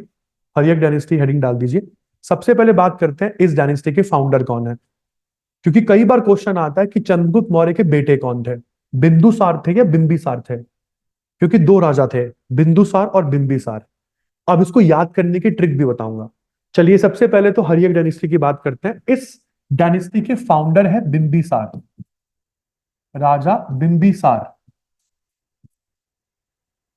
हेडिंग डाल दीजिए बिंबिसार, क्योंकि बिंबिसार के बारे में मैं दो तीन पॉइंट्स लिखवा रहा हूं। लिखिए, he was the contemporary and the follower of Mahatma Buddha. एक क्वेश्चन आया है, आपकी अभी तक सिर्फ एक ही क्लास हुई है, मुझे और कोई शो नहीं हो रही है। करिश्मा जी, मेरे हिसाब से तीसरी क्लास है ना ये? थर्ड क्लास है बेटा। सेकंड क्लास में कोई बच्चा भी नहीं था, मतलब तुम दोनों ही थे ऑफलाइन में, ऑनलाइन वाले बच्चे सारे चले गए थे। थोड़ा टॉपिक बोरिंग था मुझे लग रहा था शायद, इसलिए। बेटा मैं एक बार ना बात कर लेता हूँ बैकएंड से कि क्लास क्यों नहीं शो हो रही है ना। चलिए, तो राजा बिंबिसार के बारे में हम लोग को लिख लेते हैं सबसे पहले। महात्मा बुद्ध, सेकंड क्लास में मैंने बुद्धिज्म पढ़ाया था बेटा, मुझे याद आ रहा है, मैंने बुद्धिज्म और महाजनपद पढ़ाया था। आपको एक्सेस नहीं मिल पा रहा बेटा, मैं बात कर लेता हूँ बस, श्योर बिल्कुल आपकी प्रॉब्लम को सुना जाएगा। तो महात्मा बुद्ध थे फाउंडर बुद्धिज्म के। और अगर मैं बिंबिसार की बात करूं तो जिस समय महात्मा बुद्ध जिंदा थे, बुद्धिज्म चला रहे थे, ये राजा उसी समय का है। तो इसलिए कंटेम्प्रेरी लिखवा रहा हूं मैं। पहला लिखिए, he was the contemporary and the follower of Mahatma Buddha, कि ये महात्मा बुद्ध के समकालीन थे, मतलब उसी समय के थे, और उनके बहुत अच्छे फॉलोवर भी थे। Next point, he was also an admirer of Mahavir. He was also an admirer of Mahavir, मतलब महावीर भी इन्हीं के टाइम के हैं। बेटा सब कुछ मिलेगा वरुण जी, बिल्कुल टेंशन नहीं लेनी आप लोगों को। मैं जो क्लास में पढ़ा रहा हूँ फिलहाल, उस पर तो फोकस करोगे आप लोग, ठीक है जी। कोशिश करूंगा ये स्लाइड्स भी मैं आप लोगों को दे दूं जो मैं चला रहा हूँ क्लास में। और अगर नहीं मिल पा रही है स्लाइड्स तो please let me know, but जो नोट्स आपको जुडिशरी की तरफ से मिलेंगे, यहाँ से इंस्टीट्यूट की तरफ से, वो नोट्स बहुत बढ़िया है, बट थोड़े डिटेल्ड नोट्स हैं। तो जो टॉपिक्स मैं पढ़ा रहा हूँ, केवल उस टॉपिक्स को अंडरलाइन करते रहिएगा। होगा, बिल्कुल होगा, किताब पढ़ने के बाद आपको बिल्कुल डाउट आएंगे, और डाउट ही पूछने हैं आपको मेरे से, ठीक है जी। और डाउट नहीं पूछोगे तो बेटा जीएस निकल जाएगी दिमाग के ऊपर से। मेरी पूरी कोशिश रहेगी कि मैं ये सारे क्लास नोट्स मैं बैकएंड को दूं, बैकएंड आप लोगों तक पहुंचाया। नहीं होगा तो अपन एक ग्रुप बना लेंगे, ठीक है जी। आगे बात करते हैं। तो जैसे कि मैंने बोला कि Buddha, he was the contemporary and the follower of Mahatma Buddha, but he was also an admirer of Vardhaman Mahavir. ऐसा नहीं है कि वो वर्धमान महावीर को क्रिटिसाइज करते थे, वर्धमान महावीर के भी एडमायरर थे। इसका मतलब ये इंसान बुद्धा और महावीर दोनों के टाइम का राजा है। उसके बाद नेक्स्ट की बात करते हैं। लिखिए, he made he made Rajagriha as the capital of Magadh. तो इसके समय जो कैपिटल थी वो राजगृहा थी। He made Rajagriha, he made Rajagriha at the capital of Magadha. Rajagriha को एक नाम से और पुकारा जाता है, इसको राजगिर भी कहा जाता है। राजगिर भी कहा जाता है, और राजगृहा को एक नाम से और पुकारा जाता है, गिरिविराज। गिरिविराज और राजगिर, ये दो नाम है राजगृहा के। कई कई बार ये दोनों नाम अलग अलग तरीके से पूछे जाते हैं, तो वहां पर प्लीज कंफ्यूज मत होइएगा। मैं बात कर रहा हूं राजा बिंबिसार की, इनके समय कैपिटल राजगिर थी। नेक्स्ट पॉइंट,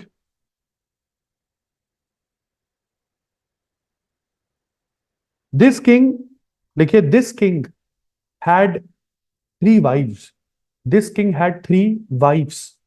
अब भाई इस राजा ने ना एक ट्रेंड शुरू किया था, ये ट्रेंड आज तक इंडिया में नहीं हुआ। ट्रेंड क्या शुरू किया, जिस भी देश के साथ रिलेशंस अच्छे करने होते थे ना, उनकी बेटी से जाके शादी कर लेता था। भाई या तो शादी कर लो, शादी करने से क्या होता है, एक तो देखो रिश्ता बढ़ गया, मजा आ गया, और दूसरा क्या हो गया, खून खराबे से बच गए। भाई आप आर्मी लेके जाओगे, उससे अच्छा क्या है कि बेटी से शादी करो, दहेज में एम्पायर मांग लो, भाई बात ही खत्म हो गई। क्योंकि उस समय ऐसा तो था नहीं कि डाउरी प्रिवेंशन एक्ट था आप लोगों के पास। उस टाइम पे तो दहेज मिलते ही थे, और राजाओं को तो बेहतरीन मिलते थे। तो this king had 3 wives as he believed in matrimonial alliances. This king had 3 wives as he believed in matrimonial alliances, क्योंकि ये वैवाहिक संबंधों में विश्वास रखने वाला राजा है। As he believed in matrimonial alliances. तो कौन कौन से 3 राज्यों की बेटियों से इसने शादी करी, और उन स्टेट्स के ऊपर इसने मगध का कंट्रोल बढ़ाया? तो पहली थी Kaushala Devi, the daughter of कौशल। हम लोगों ने एक महाजनपद पढ़ा था कौशल, अगर आपको याद आ रहा हो, देखिए।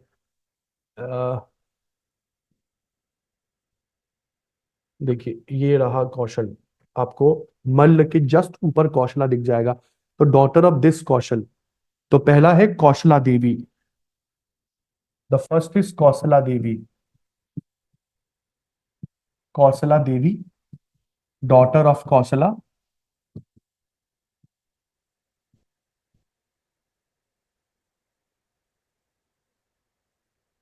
सेकंड की बात कर लेते हैं, दूसरी रानी की बात कर लीजिए। दूसरी रानी का नाम है Chellana. Second wife is Chellana, और ये लिच्छवी से आ रही है। अब लिच्छवी किधर था, तो आपको थोड़ा सा मैप दोबारा दिखा दूं। लिच्छवी है ये वज्जी वाला, ये वज्जी वाला लिच्छवी। अगर आपको याद आ रहा हो, मैंने आपको महावीर का भी क्लैन लिच्छवी पढ़ाया था, और मैंने बताया था कि Mahavir was born in Kundagram. Kundagram जो कि वैशाली में है, देखिए वज्जी की कैपिटल भी वैशाली है। तो ये लिच्छवी वज्जी पर रूल किया करते थे। तो एक तो इसने वज्जी की रानी के साथ, सॉरी बेटी के साथ शादी कर ली। और तीसरा है खेमा। थर्ड डॉटर है, या थर्ड वाइफ का नाम है खेमा। खेमा आ रही है पंजाब से। तो इस तरीके से इस राजा ने 3 शादियां करी, और तीनों शादियों के पीछे इसका जो मेजर ऑब्जेक्टिव था वो है मैट्रिमोनियल अलायंस के साथ मगध को बढ़ाना। चलिए जी, इसके बाद नेक्स्ट राजा आ जाते हैं हर्यक डायनेस्टी के। बिंदुसार के बारे में बस इतना ही लिखना है। बिंदुसार के बाद जो नेक्स्ट किंग आए उसका नाम था अजात शत्रु। अजात शत्रु। अजात शत्रु की बात, हाँ जी मैम, हर्यक डायनेस्टी के ही 2 राजा है। पहले राजा का नाम आपने बिंदुसार लिख लिया, दूसरे राजा का नाम मैं अजात शत्रु लिखवा रहा हूँ। ही is the son of Bimbisara. Bimbisara के बेटे हैं अजात शत्रु, लिख सकते हो आप ब्रैकेट में। और राजा बनने के लिए अपने अपने पिताजी को ही टपका दिया इसने। देखो यार, कहा जाता है ना कि जब एज हो जाए तब फादर को खुद ही हट जाना चाहिए, राजपद से बेटे को जगह दी जानी चाहिए। और अगर वो नहीं हट रहे हैं तो हटा देना चाहिए, या फिर हटा दिया जाता है। राजा के साथ यही होता है। तो इस भाई ने अपने पापा को ही मार दिया गद्दी के लिए। तो अजात शत्रु कौन है, सन ऑफ बिंबिसार है। And he killed his father in order to become a ruler. He killed his father to become a ruler.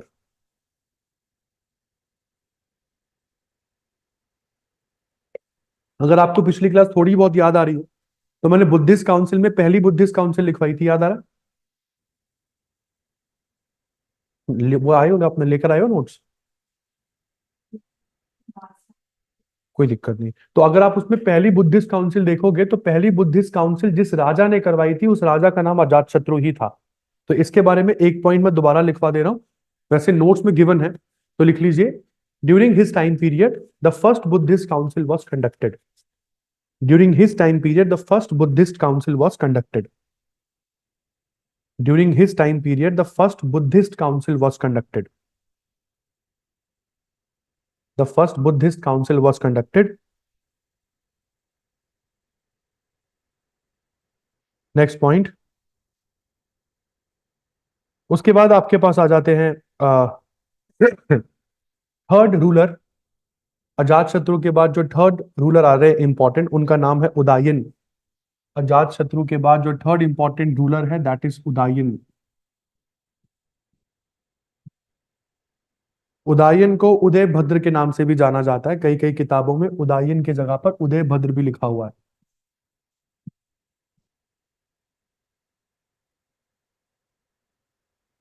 उदय भद्र, उदयन उदय भद्र। तो उदय भद्र के बारे में या उदयन के बारे में लिख लीजिए। ये अजात शत्रु का बेटा है, पहला पॉइंट तो यही आ गया, he is the son of Ajatashatru. और सेकंड इंपॉर्टेंट पॉइंट जो आप लोगों को लिखना है कि पहली बार कैपिटल ट्रांसफर हो रही थी, अभी तक तो राजगृह ही चल रही थी, तो लिख लीजिए during his time period the capital was transferred, during his time period the capital was transferred to Pataliputra. इसके टाइम पीरियड में कैपिटल को पाटलिपुत्र ट्रांसफर किया गया था, पहली बार मगध की कैपिटल पटना बनी थी, अभी तक तो राजगृह ही चल रही थी। During his time period the capital was transferred to Pataliputra. और उसके बाद पूरी हर्यक डायनेस्टी का लास्ट राजा लिख लीजिए। उसके बाद हर्यक डायनेस्टी खत्म कर रहा हूं, तीन तीन चार चार पॉइंट से आप लोगों को इंपॉर्टेंट लिखने हैं। लास्ट किंग का नाम है नाग दशक, नाग दशक, NAGADASAKA, NAGADASAKA, नाग दशक हर्यक डायनेस्टी के लास्ट किंग है। उसके बाद आपके पास नेक्स्ट डायनेस्टी आ जाती है शिशुनाग डायनेस्टी, जो हम लोगों ने यहां पर पढ़ी थी। Next dynasty Shishunaga, Shishunaga dynasty की हेडिंग डाल दीजिए, और फाउंडर का नाम भी शिशुनाग ही है। राजा शिशुनाग फाउंडर है, इसलिए डायनेस्टी का नाम शिशुनाग पड़ गया। लिख लीजिए, he shifted the capital from Pataliputra to Rajgir. इसने कैपिटल को पाटलिपुत्र से दोबारा राजगीर शिफ्ट किया। He shifted the capital from Pataliputra to Rajgir, Pataliputra से राजगीर कैपिटल शिफ्ट करी, और राजगीर से कैपिटल को वैशाली ले गया। He shifted the capital from Patliputra to Rajgir and later shifted it to Vaishali. And later shifted it to Vaishali. अब ये कैपिटल को घुमाने का क्या सिस्टम है यार? देखो, राजा को जहां पर सिक्योर फील होता है राजा वहीं पर रहेगा, सिंपल सी बात है यार।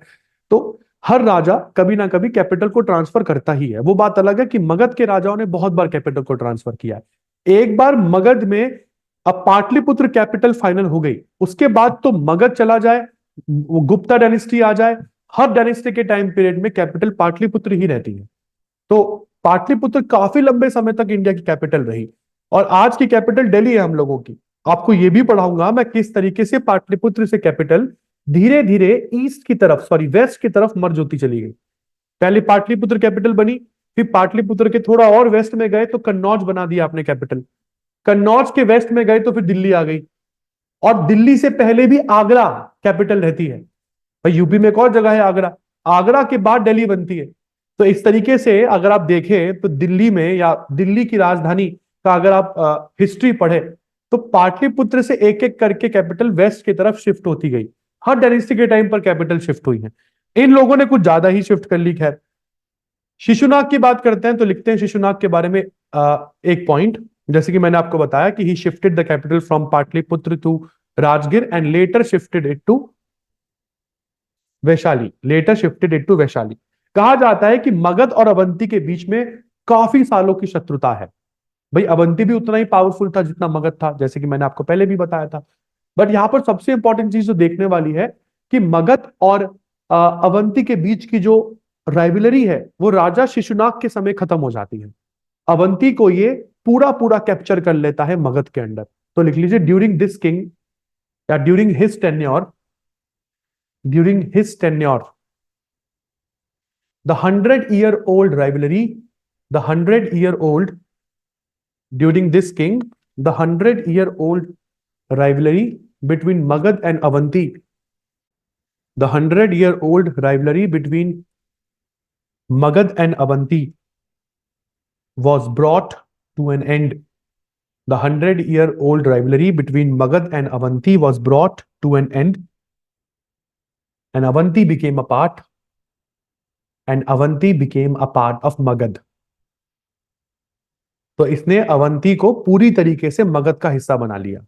अभी भी बहुत बड़ा डायनेस्टी नहीं बन पाया है, अगर हम देखें तो छोटे मोटे पार्ट्स को ही आप लोग कैप्चर कर पा रहे हो। अभी पूरा इंडिया दूर है, और वो काम किया मौर्य डायनेस्टी के लोगों ने। नेक्स्ट पॉइंट, राजा शिशुनाग के बाद अगला राजा है इसी डायनेस्टी का, राजा कलाशोक। इसको काला शोका भी कहा जाता है, राजा काला शोका। ये नेक्स्ट किंग है आफ्टर किंग शिशुनाग। कालाशोका के बारे में बात कर लेते हैं। लिखिए, he shifted capital to Pataliputra. ये दोबारा कैपिटल को वैशाली से पाटलिपुत्र ले गया। कालाशोका के बारे में एक पॉइंट मैं दोबारा रिपीट कर रहा हूं, हालांकि मैंने बुद्धिज्म में इसको लिखवाया था। बुद्धिज्म में जो 4 काउंसिल्स हुई थी उसमें से दूसरी काउंसिल कालाशोक के टाइम पीरियड में हुई थी। तो लिख लीजिए, he conducted the second Buddhist council. He conducted the second Buddhist council. ये है राजा Kalashoka. He conducted the second Buddhist council. और यही था आप लोगों का शिशुनाग डायनेस्टी। उसके बाद मैं थर्ड डायनेस्टी के ऊपर आ रहा हूं, that is Nanda dynasty. Third dynasty is Nanda dynasty.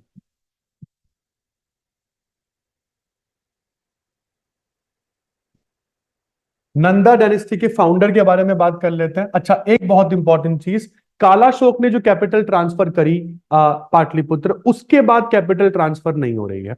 अब कैपिटल फाइनलाइज हो गई है और इसी के बाद से कैपिटल हमेशा पाटलिपुत्र ही रह रही है। तो आप लोगों से यह भी पूछा जा सकता है that which was the last king to transfer the capital to Pataliputra. Answer यहां पर कालाशोक है। और कालाशोक के समय जो कैपिटल ट्रांसफर हुई, फिर कैपिटल कहीं नहीं भाग रही है। इसके बाद मैं कुछ नहीं लिखवाऊंगा, बस मैं नंदा डायनेस्टी लास्ट लिखवा रहा हूं, फिर मैं मौर्य डायनेस्टी की स्लाइड्स को रन करूंगा। नंदा डायनेस्टी की बात करें तो फाउंडर का नाम लिख लीजिए, Mahapadma Nanda. Founder is Mahapadma Nanda.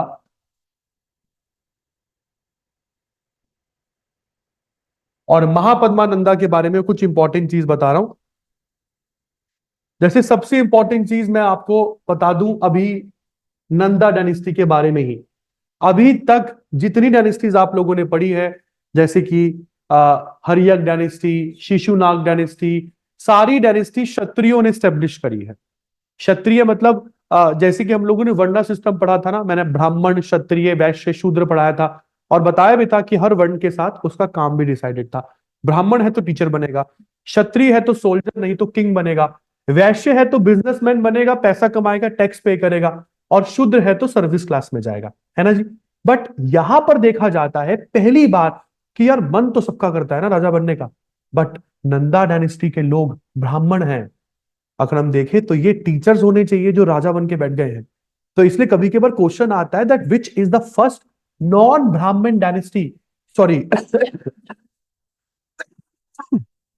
Non Kshatriya dynasty of India. और यहाँ पे आंसर आ जाता है नंदा। तो नंदा के बारे में लिख लीजिए, this is a first non Kshatriya dynasty of India. मैं एक भी वॉशरूम से आ रहा हूं मैं जी। तो ये इंडिया की पहली नॉन क्षत्रिय डायनेस्टी है। अभी तक की सारी डायनेस्टी क्षत्रिय ही चल रही है, इसका मतलब ये लोग ब्राह्मण थे। और पता नहीं महापद्मा नंदा को क्षत्रियों से क्या दिक्कत थी। कहा जाता है राजा बनने के बाद इसने बड़े सारे क्षत्रियों को मारा, बहुत सारे। और बहुत सारे क्षत्रियों को मारकर इसने एक टाइटल अडॉप्ट किया, और टाइटल लिखा इसने अपने नाम के आगे। टाइटल का मतलब होता है उपाधि, और अपने नाम के आगे एक उपाधि जोड़ दी, क्षत्रिय, क्षत्रिय अंतका। क्षत्रिय अंतका का मतलब होता है कि मैं वो राजा हूं जिसने क्षत्रियों का ही अंत कर दिया। तो आइए कुछ इंपॉर्टेंट टाइटल्स के बारे में बात कर लेते हैं जो महापद्मा नंदा ने अपने नाम के आगे जोड़े। सबसे पहला टाइटल है सर्वा, सर्वा क्षत्रियांतका। सर्वा क्षत्रिय आंतका। सर्वा का मतलब होता है सभी क्षत्रियों का अंत करने वाला राजा। सर्वा क्षत्रिय आंतका, ये इसका पहला टाइटल है। आंसर लिखना चाहते हो उसका मतलब क्या है तो लिख लीजिए, destroyer of all the Kshatriyas. Destroyer of all the Kshatriyas, क्षत्रियों के साथ इसको कुछ ज्यादा ही प्रॉब्लम है। दूसरा टाइटल इसने अडॉप्ट किया एकराट। अपने नाम के आगे इसने एक टाइटल और अडॉप्ट किया, एकराट। एकराट का मतलब होता है द सोल एम्परर, कि बस मैं ही हूं, अपन ही एक सम्राट है बस, इससे पहले और इसके बाद ना कोई होगा ना कोई है। ठीक है, कुछ ज्यादा ही ऑब्सेस्ड है ये राजा एकराट। दूसरा टाइटल अडॉप्ट किया इसने। उसके बाद बात करते हैं नेक्स्ट। इसको अगर हम लोग महापद्मा नंदा की बात करते हैं तो he is also known as, मैं एक इंपॉर्टेंट फैक्ट लिखवा रहा हूं इसके बारे में। लिखिए, he is also known as the first historical king of India. He is also known as the first historical emperor of India, the first historical emperor of India. The first historical emperor of India. Historical emperor का मतलब क्या होता है? किताबों में लिखा इसने कि भैया मेरा एम्पायर इतना बड़ा था, अपन यहां से लेकर यहां तक रूल करते थे।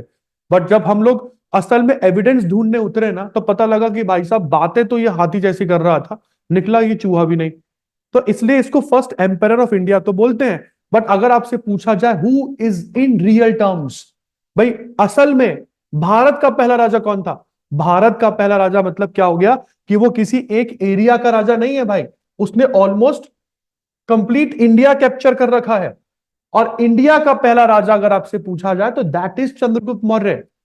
मैं मौर्यन डायनेस्टी के फाउंडर राजा चंद्रगुप्त मौर्य। क्यों मौर्यन डायनेस्टी इतनी इंपॉर्टेंट है, मैं डायरेक्टली मौर्यन डायनेस्टी पर नहीं कूदूंगा, क्योंकि सभी पढ़ के जाएंगे मौर्य के बारे में, मुझे पता है।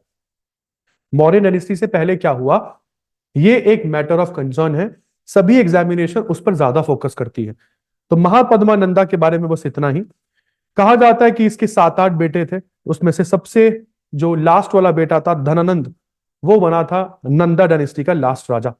तो आइए बात करते हैं धनानंद के बारे में। The last king of Nanda dynasties Dhanananda. Dhanananda की बात करें तो आप लोगों ने जरूर एक इंसान का नाम सुना होगा, अलेक्जेंडर। अलेक्जेंडर भारत आना चाहता था, भारत को इन्वेड करना चाहता था, अपने अपने बड़े से एम्पायर का पार्ट बनाना चाहता था, और धनानंदा के समय ही अलेक्जेंडर का इन्वेजन इंडिया पर होता है। कौन था अलेक्जेंडर? एक ग्रीक राजा था। और अगर हम लोग अलेक्जेंडर की बात सुने,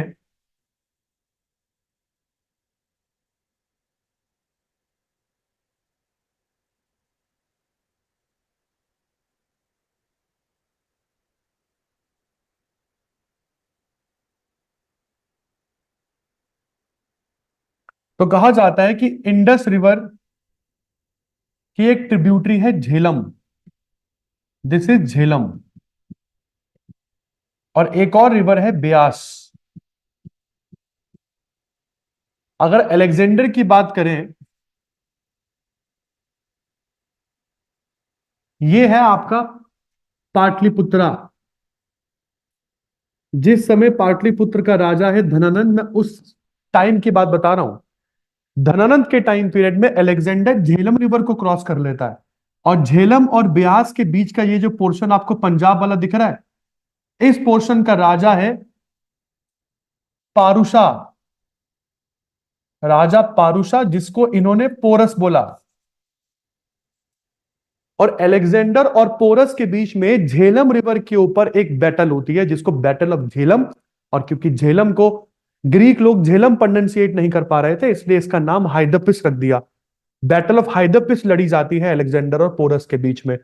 हाइडपिस ग्रीक नाम है झेलम का ही। झेलम को ही आप ग्रीक भाषा में हाइडपिस कहते हैं। और ग्रीक लैंग्वेज में प्रोनाउंसिएशन की बड़ी प्रॉब्लम है, तो बहुत से राजाओं के नाम भी बड़े अटपटे से रखे हैं इन लोगों ने। यहां तक क्लियर होती है बात। हालांकि इस बैटल में अलेक्जेंडर जीतता है, पोरस हारता है। बट पोरस को हराने में अलेक्जेंडर की आर्मी का दमखम निकल गया था। कहा जाता है कि पूरी जान निकल गई थी इन लोगों की, और पोरस की छोटी सी आर्मी इनसे हारने को नहीं दे रही थी। और जब पता हो ना आप लोगों को कि यार ब्यास रिवर को क्रॉस करते ही मौत खड़ी है आपकी, क्यों? क्योंकि कहा जाता है कि पोरस की आर्मी मात्र 10,000 सैनिकों की थी। 10,000 की सैनिक को हराने के लिए अलेक्जेंडर की 1 लाख की सैनिक या 1 लाख की आर्मी 10,000 सैनिकों को नहीं मार पा रही थी पोरस के। इसका मतलब इंडियंस को लड़ना तो आता ही था। बात करें तो भाई लड़ाई तो हमें आज भी बहुत गजब आती है, खासकर की भारतीय औरतों की तो बात ही नहीं कुछ। बट अब अगर हम पाटलिपुत्र में राजा धनानंद की बात करें, तो राजा धनानंद की आर्मी में 1.5 लाख सैनिक है। तो कब तक ये वॉर चलेगी? चलो ये वॉर तो तुमने खींच ली, ये तो खींचेगा भी नहीं। और जब अलेक्जेंडर की फोर्स को यह पता लगा कि धनानंद की आर्मी में अलेक्जेंडर की फौज से भी ज्यादा सैनिक है, पोरस की आर्मी आप लोगों से हराई नहीं जा रही थी, तो धनानंद की आर्मी तो तुम क्या ही हराओगे। अलेक्जेंडर की फोर्स ने ब्यास रिवर को क्रॉस करने से मना कर दिया कि सर देखो ऐसा है, आपने मरना है तो आप मरो, अपन जा रहे हैं वापस। और बिना आर्मी के राजा क्या ही करेगा, इसलिए ब्यास रिवर के बैंक से अलेक्जेंडर को वापस लौटना पड़ता। बट इंपॉर्टेंट चीज क्या है कि इंडिया के इस नॉर्थ वेस्टर्न पोर्शन पर, ये नॉर्थ वेस्टर्न पोर्शन है, इंडिया के इस नॉर्थ वेस्टर्न पोर्शन पर अलेक्जेंडर की पकड़ हो गई थी। यहां पर ग्रीक एम्बेसडर बिठा दिए गए थे अलेक्जेंडर के द्वारा, क्योंकि अलेक्जेंडर ग्रीस से आ रहा है। तो ये वाला पोर्शन तो अलेक्जेंडर ने कैप्चर कर ही लिया था, और इस पोर्शन पर अलेक्जेंडर अपना एक गवर्नर भेज देता है, गवर्नर बिठाकर किसी को बिठा देता है। और इस टाइम पर राजा के मतलब भारत के राजाओं पर कड़ी निगरानी की जा रही है कि ये क्या कर रहे हैं। और इसी समय धनानंद को हराकर एक इंसान पाटलिपुत्र का राजा बनता है, चंद्रगुप्त मौर्य। मतलब मेरी बात थोड़ी बहुत समझ में आ रही है बेटा आप लोगों को? थोड़ी बहुत क्लियर हो रही है? मैम, धनानंद को हराकर यहां पर अब चंद्रगुप्त मौर्य आ रहा है, बट यहां पर गवर्नर बैठा हुआ है अलेक्जेंडर का। अभी तक अलेक्जेंडर की आर्मी और पाटलिपुत्र की आर्मी के बीच में आमना सामना नहीं हुआ है। ये भाई केवल पोरस से लड़कर वापस लौट गया है। सबको समझ में आ रही है बेटा? देवांश, करिश्मा, प्रतिमा, प्रीति, वरुण सर, करिश्मा, पिंकी जी। आगे बात करते हैं जी। तो आइए बात करते हैं धनानंद के बारे में, जो कि लास्ट रूलर है। तो लिख लीजिए, ही is the last Nanda ruler. ये आखिरी नंद वंश का रूलर है। He is the last Nanda ruler. Next point, Greek text में इस राजा को क्या बोला गया है? जैसे मैंने आपको बोला कि ग्रीक टेक्स्ट, ग्रीक का मतलब ये अलेक्जेंडर वाले जो लोग आ रहे हैं, इन्होंने राजा धनानंद को अपनी बुक्स में क्या लिखा, क्योंकि यहां पर ना प्रोनाउंसिएशन की बड़ी प्रॉब्लम है, तो आप एज इट इज धनानंद नहीं लिख रहे हैं अपनी किताबों में। तो लिख लीजिए, Dhanananda is referred as Agrammes. Dhanananda is referred as Agrammes. Dhanananda is referred as Agrammes in the Greek text. Greek text में इस राजा को अग्रामीज कहकर पुकारा गया है। Next point, during his time period, during his time period the Alexander invasion of India happened. During his time period the Alexander invasion of India happened. The Alexander invasion of India happened. और इसमें एक बहुत important point लिख लीजिए, Alexander invasion of India 326 BC. Battle का नाम है battle of Hydaspes. Battle of Hydaspes. और हाइदरस्पिस को झेलम कहा जाता है। अब ग्रीक टेक्स्ट में किस किस के बीच में हुई थी? Alexander versus Porus. और इस बैटल के दौरान भारत का राजा कौन था? आंसर आ जाए, क्वेश्चन आ जाए तो आंसर धनानंद है। इंडिया का राजा इस समय राजा धनानंद है, जिस समय ये सारी प्रॉब्लम्स भारत में हो रही है। ठीक है जी। नेक्स्ट पॉइंट, देखो यार, उस समय लैंड मेजर करना भी एक स्किल होती थी। लैंड मेजर करना मतलब आज की डेट में आपको इनकम टैक्स देना होता है ना, और सरकार ने अब क्या किया, अभी पहले तो लोग केवल एग्रीकल्चर में ज्यादा जुड़े होते थे, ट्रेडिंग में ज्यादा जुड़े होते थे। तो जो सबसे बड़ा सोर्स ऑफ रेवेन्यू था सरकार का उस टाइम पर, वो था आपकी लैंड पर लगने वाला टैक्स, लैंड टैक्स। अब लैंड टैक्स को मेजर करने के लिए सबसे इंपॉर्टेंट चीज क्या है? पहले आपके लैंड को मेजर किया जाए कि आपके पास कितनी जमीन है, उसके हिसाब से तो मैं टैक्स लगाऊंगा। सोचो कि आपके पास जमीन तो है 20 एकड़, बट उसमें से 18 एकड़ जमीन तो खराब है, एग्रीकल्चर उसमें तो होता ही नहीं है, हो ही नहीं सकता, बंजर जमीन है। और मात्र 1 एकड़ जमीन पर आप एग्रीकल्चर कर रहे हो, तो जाहिर सी बात है ना कि आप लोगों से टैक्स उसी जमीन का लिया जाएगा जिस जमीन से आप पैसा कमा रहे हो। भाई अब वो सब चीजें राजा मेजर करेगा तभी वो टैक्स को इवेल्युएट कर पाएगा। आज की डेट में ऐसा कुछ नहीं है, तो आज की डेट में सरकार ने बोला कि भैया इनकम के स्लैब बना दे रहे हैं। 5 लाख से 8 लाख कमाते हो कोई टैक्स नहीं देना, 8 लाख से ऊपर कमाते हो ला भाई 20% दे। समझ में आ गया? अभी तो इनकम टैक्स का इनकम का स्लैब बना दिया, क्योंकि हर किसी के काम को तो सरकार देख नहीं सकती ना। तो एक कॉमन चीज निकाली, दैट इज इनकम। इनकम सभी को चाहिए, तो इनकम के स्लैब बना दो। उस टाइम पर जमीन की वैल्यू होती थी, तो राजा लोग जमीन को मेजर करवाते थे। जमीन की मपाई होती थी और उसके बाद उसका टैक्स निर्धारण किया जाता था कि कितना पैसा राजा के पास आएगा। और जमीन को मापने के तरीके हुआ करते थे। और सबसे इंपॉर्टेंट चीज स्केल। स्केल मतलब किस स्केल से जमीन को मापा जाएगा। तो मैं धनानंद के बारे में लिखवा रहा हूं, ही इन्वेंटेड अ मेजरिंग स्केल। इसने एक मेजरिंग स्केल को इन्वेंट किया था जिसका नाम है नंदो पकरामनी। ही इन्वेंटेड अ मेजरिंग स्केल, नंदो पकरामनी। नंदो पकरामनी नाम का इसने एक मेजरिंग स्केल इन्वेंट किया था। जिससे लैंड मेजर किया जाता था, जमीन की मपाई की जाती थी, सिंपल बात। नंदो पकरामणि, डायरेक्ट क्वेश्चन आप लोगों से पूछा जाएगा, इसलिए मैंने एक पॉइंट यहां पे लिखवा दिया। और एक लास्ट पॉइंट लिख लीजिए, he was finally overthrown by Chandragupta Maurya. He was finally overthrown by he was finally overthrown by Chandragupta Maurya. He was finally overthrown by Chandragupta Maurya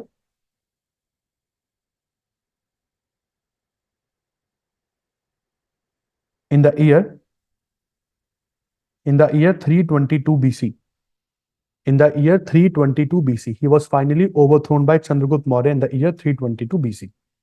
तो यहां पर एक डायरेक्ट क्वेश्चन ये बन जाता है कि क्या झेलम और पोरस के बीच, सॉरी, पोरस और अलेक्जेंडर के बीच का युद्ध क्या चंद्रगुप्त मौर्य के टाइम पर हुआ था? हाँ, उस समय था चंद्रगुप्त मौर्य, बट वो राजा वाजा नहीं था भाई। उस समय पाटलिपुत्र का राजा धनानंद था, तो धनानंद के टाइम पर ये बैटल हुआ था। ठीक है जी।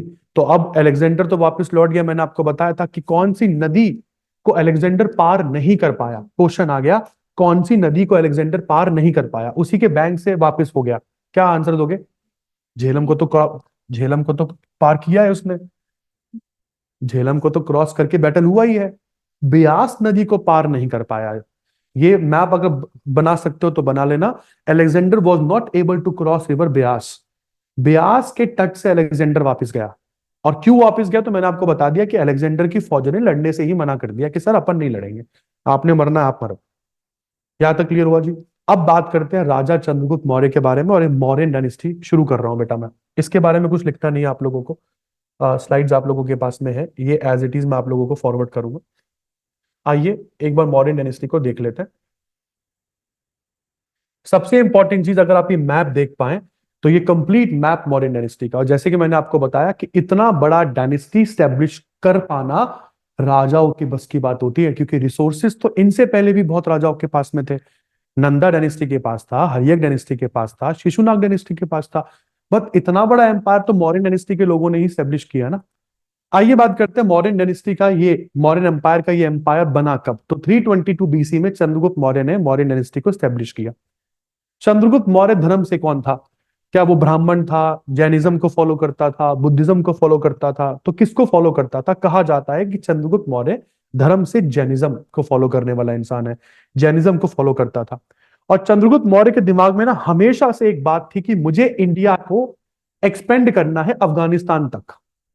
भाई मेरा वेस्टर्न फ्रंटियर अफगानिस्तान तक होना चाहिए। ईस्टर्न में तो मैं बैठा ही हूं पाटलिपुत्र में, तो ईस्ट में पाटलिपुत्र, तो वेस्ट में अफगानिस्तान तक भारत का एम्पायर होना चाहिए।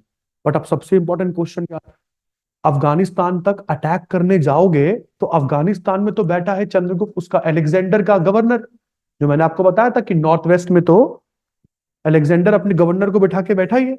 और अभी तक तो इंडिया के राजा या पाटलिपुत्र के राजा अलेक्जेंडर की फौज के बीच में वॉर ही नहीं हुआ। क्या इस बार वॉर होगा? तो सभी लोगों ने यहां पर अपने अपने एक्सपेक्टेशंस लगानी शुरू कर दी। कहा जाता है 305 305 बीसी में एट लास्ट राजा चंद्रगुप्त मौर्य, जो पाटलिपुत्र के राजा है और अफगानिस्तान के गवर्नर, जो ग्रीक गवर्नर है, ग्रीक गवर्नर का नाम क्या है इस समय, किस राजा के बीच में लड़ाई हुई थी? तो मैं बात कर रहा हूं 305 बीसी की। और 305 बीसी में चंद्रगुप्त मौर्य, चंद्रगुप्त मौर्य और सिल्यूकस निकेटर। सिल्यूकस निकेटर कौन है? कहा जाता है अलेक्जेंडर की फौज का एक महान सैनिक था ये। He was a great soldier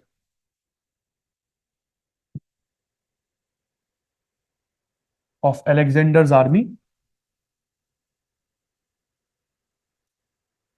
Alexander की फौज का महान सैनिक, और इस समय गवर्नर है इंडिया के नॉर्थ वेस्ट का। इस समय सिल्यूकस निकेटर भारत के नॉर्थ वेस्ट का गवर्नर है। सिल्यूकस निकेटर के साथ चंद्रगुप्त मौर्य 305 बीसी में लड़ता है। और कहा जाता है कि भैया सभी लोगों ने मानना शुरू कर दिया था कि सिल्यूकस निकेटर ही जीतेगा, क्योंकि अलेक्जेंडर की फौज आज तक कभी लड़ी नहीं ना। चलो धनानंद के साथ तो तुम एक्सपेक्ट कर सकते थे कि शायद वो जीत जाए, बट किसी ने आज तक कभी चंद्रगुप्त मौर्य को लड़ता देखा ही नहीं। तो सभी लोगों ने ये मान के बैठ गए थे कि ये तो भैया मरेगा, ये तो गए, ये तो गए। 305 बीसी में रिजल्ट कुछ और ही आया। सिल्यूकस निकेटर बुरी तरीके से पिटा, मारा नहीं गया, हारा गया। इसको हरा दिया गया।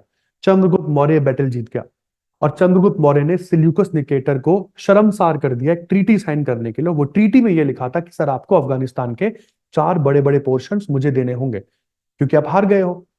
और देखो यार, हार के बदले दो चीज हो सकती है, या तो आप मरना कबूल करो, मैं तो मर जाओ भैया, और मरने के बाद पूरा एम्पायर मेरा वैसे ही है, नहीं तो शांति शांति से मुझे ये 4 पोर्शन दे दो, मैं नहीं मार रहा आपको। सिंपल बात। और हराने के बाद अफगानिस्तान के इस सेल्यूकस निकेटर से राजा चंद्रगुप्त मौर्य एक डील ब्रेक कर लेते हैं और अफगानिस्तान के 4 बड़े बड़े पोर्शन, काबुल, कंधार, हेरात, मकरान, जिसपे काबुल तो आज भी अफगानिस्तान की कैपिटल है, कंधार, हेरात, मकरान, ये 3 ऐसे पोर्शन है अफगानिस्तान के जहां से अफगानिस्तान सबसे ज्यादा पैसा कमाता है आज भी। तो आपने अफगानिस्तान के सबसे ज्यादा रेवेन्यू अर्निंग पोर्शंस को तो अफगानिस्तान से अलग ही कर दिया। ठीक है जी। अब सिल्यूकस निकेटर के दिमाग में एक चीज चल रही थी कि साला ऐसा मेरे में क्या नहीं है जो मैं हार गया। भाई मैं अलेक्जेंडर की फौज का महान सैनिक, ये एक छोटा सा राजा, तुच्चा सा, जो मुझे आके हरा गया और ऊपर से डील साइन करवा के पूरा अफगानिस्तान मेरे से ले गया। और भाई कुछ तो आप कहते हैं ना कि एनिमी को एक बार एनिमी से हार जाना ही सब कुछ नहीं है, हारने के बाद एनिमी को स्टडी करना बहुत इंपॉर्टेंट काम है। कि स्टडी करो कि मैं क्यों हारा, अपनी असफलताओं के ऊपर गौर करो, तभी तो सफल हो पाओगे। सिल्यूकस निकेटर ने वही काम किया। उस समय लोग क्या करते थे, किसी भी राजा के साथ रिश्ते अच्छे करने के लिए लोग एम्बेसडर भेजते थे। आज भी ये काम होता है, एम्बेसडर, जो आप अपनी एम्बेसीज खोल लेते हो दुनिया के बाहर के देशों में। और जब भी किसी देश के साथ जब भी सबसे पहले रिश्ते खराब होते हैं ना, तो रिश्ते खराब होने के बाद सबसे पहला काम अपन क्या करते हैं, एम्बेसी बंद करते हैं अपनी, और अपने एम्बेसडर को वापस बुला लेते हैं। जैसे कि अभी हमारे रिश्ते खराब होते कनाडा के साथ, कनाडा के साथ यही काम किया हम लोगों ने। भाई अपनी एम्बेसी हमने बंद करी वहां पर, और जितने एम्बेसडर थे वापस बुला लिया। कैनेडियन एम्बेसडर को यहां पर बोला कि सर बंद करके निकल जाओ, बहुत हो गया आपका यहाँ पर। और अब ऑनलाइन तरीके से एम्बेसी चल रही है फिलहाल, तो अगर फिजिकल फॉर्मेट में देखें तो एम्बेसीज नहीं है। तो किसी भी देश के साथ जब रिश्ते बनते हैं या खराब होते हैं तो सबसे पहला असर एम्बेसीज पर आता है। और इसी राजा ने, सेल्यूकस निकेटर ने, अपना एक एम्बेसडर राजा चंद्रगुप्त मौर्य के कोर्ट में बिठाया। एम्बेसडर का नाम था मेगस्थनीज। मेगस्थनीज ये एम्बेसडर है सेल्यूकस निकेटर का। चंद्रगुप्त मौर्य का कैपिटल इस समय पाटलिपुत्र है। पाटलिपुत्र में ये भाई साहब 10 साल तक रहा और इसने एक किताब लिखी, इसने एक बुक लिखी। बुक का नाम था इंडिका। इंडिया में रहकर इसने एक बुक लिखी इंडिका, जिस बुक में इसने राजा चंद्रगुप्त मौर्य के बारे में बताया कि भाई कितना महान शासक था, किस तरीके से रूल करता था। राजा चंद्रगुप्त मौर्य के पास ऐसा क्या है जो हमारे सेल्यूकस निकेटर के पास नहीं है, ये सारी चीजें इसने अपनी इस किताब में मेंशन करी। बुरी चीज ये है कि इस किताब की ओरिजिनल कॉपी खो गई है, हमें नहीं पता कहां पर है। तो जिन लोगों ने इस बुक को पढ़कर इस बुक के फैक्ट्स अपनी कॉपीज में लिखे हुए थे, हमें वहां से पता लगा है कि इस बुक में क्या लिखा हुआ है। ओरिजिनल कॉपी इस बुक की खो चुकी है, ओरिजिनल कॉपी हमारे पास नहीं है। तो वही सब चीजें यहाँ पर लिखी हुई है मैंने, अगर इसको बहुत ध्यान से देखेंगे तो यहाँ पर क्या है कि 305 में चंद्रगुप्त मौर्य ने सेल्यूकस निकेटर के साथ वॉर किया और एक ट्रीटी साइन करी। इस ट्रीटी के अनुसार काबुल, कंधार, हेरात, मकरान राजा चंद्रगुप्त मौर्य को दे दिए गए। राजा चंद्रगुप्त मौर्य के दरबार में, अगर हम उसके कोर्ट की बात करते हैं, उसके कोर्ट में सेल्यूकस ने अपना एक एम्बेसडर अपॉइंट करके भेजा, नाम था मेगस्थनीज। मेगस्थनीज ने इंडिया में रहकर एक बुक लिखी है जिसका नाम था Indica, while he was living in Pataliputra. यहां तक क्लियर हुआ जी। चंद्रगुप्त मौर्य धर्म से जैनिज्म को फॉलो करने वाला इंसान है। और अब क्या चंद्रगुप्त मौर्य के बारे में इतना ही पढ़ना आप लोगों को, तो एक पॉइंट यहां पर ऐड करेंगे इस स्लाइड में, लिख लीजिए। Chandragupta Maurya married the daughter of Seleucus Nicator, Helena. Chandragupta Maurya married the daughter of Chandragupta Maurya married the daughter of Seleucus Nicator, Helena. Chandragupta Maurya ने हेलेना से शादी करी थी, हेलेना जो कि सिल्यूकस निकेटर की बेटी है। एक इंपॉर्टेंट चीज मैं आप लोगों को बता रहा हूं अब, चंद्रगुप्त मौर्य का पॉलिटिकल गुरु चाणक्य था। कहते हैं चाणक्य की वजह से ही चंद्रगुप्त मौर्य इतना महान शासक बन पाया। चाणक्य के बारे में हम लोगों ने कुछ नहीं पढ़ा इसमें, उसके बारे में जल्दी जल्दी से 2-3 पॉइंट लिखवा देता हूं। चाणक्य के बारे में लिख लीजिए दोस्तों। कुछ नहीं समझ में आता तो प्लीज पूछ लेना, थोड़ा एंशिएंट इंडिया बोरिंग होता है, आई नो। मिडेवल और मॉडर्न थोड़ा ज्यादा इंटरेस्टिंग होगा, तो कोशिश करना अपने इंटरेस्ट को बना के रखे towards the end of my class. Chanakya के बारे में लिखें तो लिख लीजिए he was the teacher of Chandragupta Maurya. Chandragupta Maurya का टीचर है और उसके टाइम का चीफ मिनिस्टर भी कह लो। He was the teacher of Chandragupta Maurya and also his chief minister. Chief minister उस समय उस इंसान को कहते थे जिससे राजा पूछ पूछ कर सारे फैसले लेता था। तो ही was the teacher of Chandragupta Maurya and also his chief minister. Next point, he is known he is known by two other names. इस इंसान को दो और नामों से जाना जाता है। He is known by two other names. Chanakya को दो और नामों से जाना जाता है। कौन कौन से दो नाम? पहला लिखो कौटिल्य। चाणक्य का एक नाम और है कौटिल्य। KAUTALYA, नहीं कुछ गलत लिख दिया मैंने। कौटिल्य KAUTIL होगा।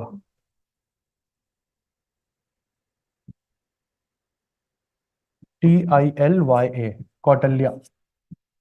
KAUTILYA, कौटिल्य। और दूसरा नाम है इसका विष्णुगुप्त। ये विष्णुगुप्त के नाम से भी जाना जाता है। तो दो नामों से जाना जाता है चाणक्य। और चंद्रगुप्त मौर्य के मरने के बाद इसका बेटा आता है गद्दी पर, बिंदुसार।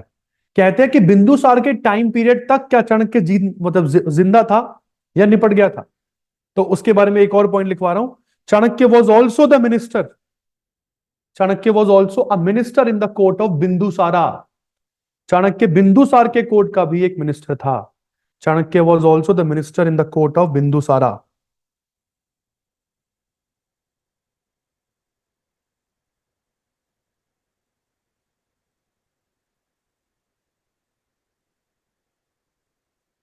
नेक्स्ट पॉइंट, चाणक्य क्यों इतना फेमस है? लिख लीजिए he has composed a book named Arthashastra. इसने एक किताब लिखी है Arthashastra. He has composed a book named Arthashastra. But यार अर्थशास्त्र इतनी बड़ी किताब थी, इतनी बड़ी कि इस किताब के बहुत से चैप्टर्स तो खो ही गए थे। ये किताब ही खत्म हो गई थी। इस किताब को 1905 में फिर एक इंडियन जो आर्कियोलॉजिस्ट थे उन्होंने इसको रीडिस्कवर किया, इस किताब को जोड़ा और आज इनकी वजह से ये किताब आप लोगों को पढ़ने को मिलती है। तो लिख लीजिए Arthashastra was rediscovered by Arthashastra was rediscovered by R Shama Shastri. Arthashastra was rediscovered by R Shama Shastri.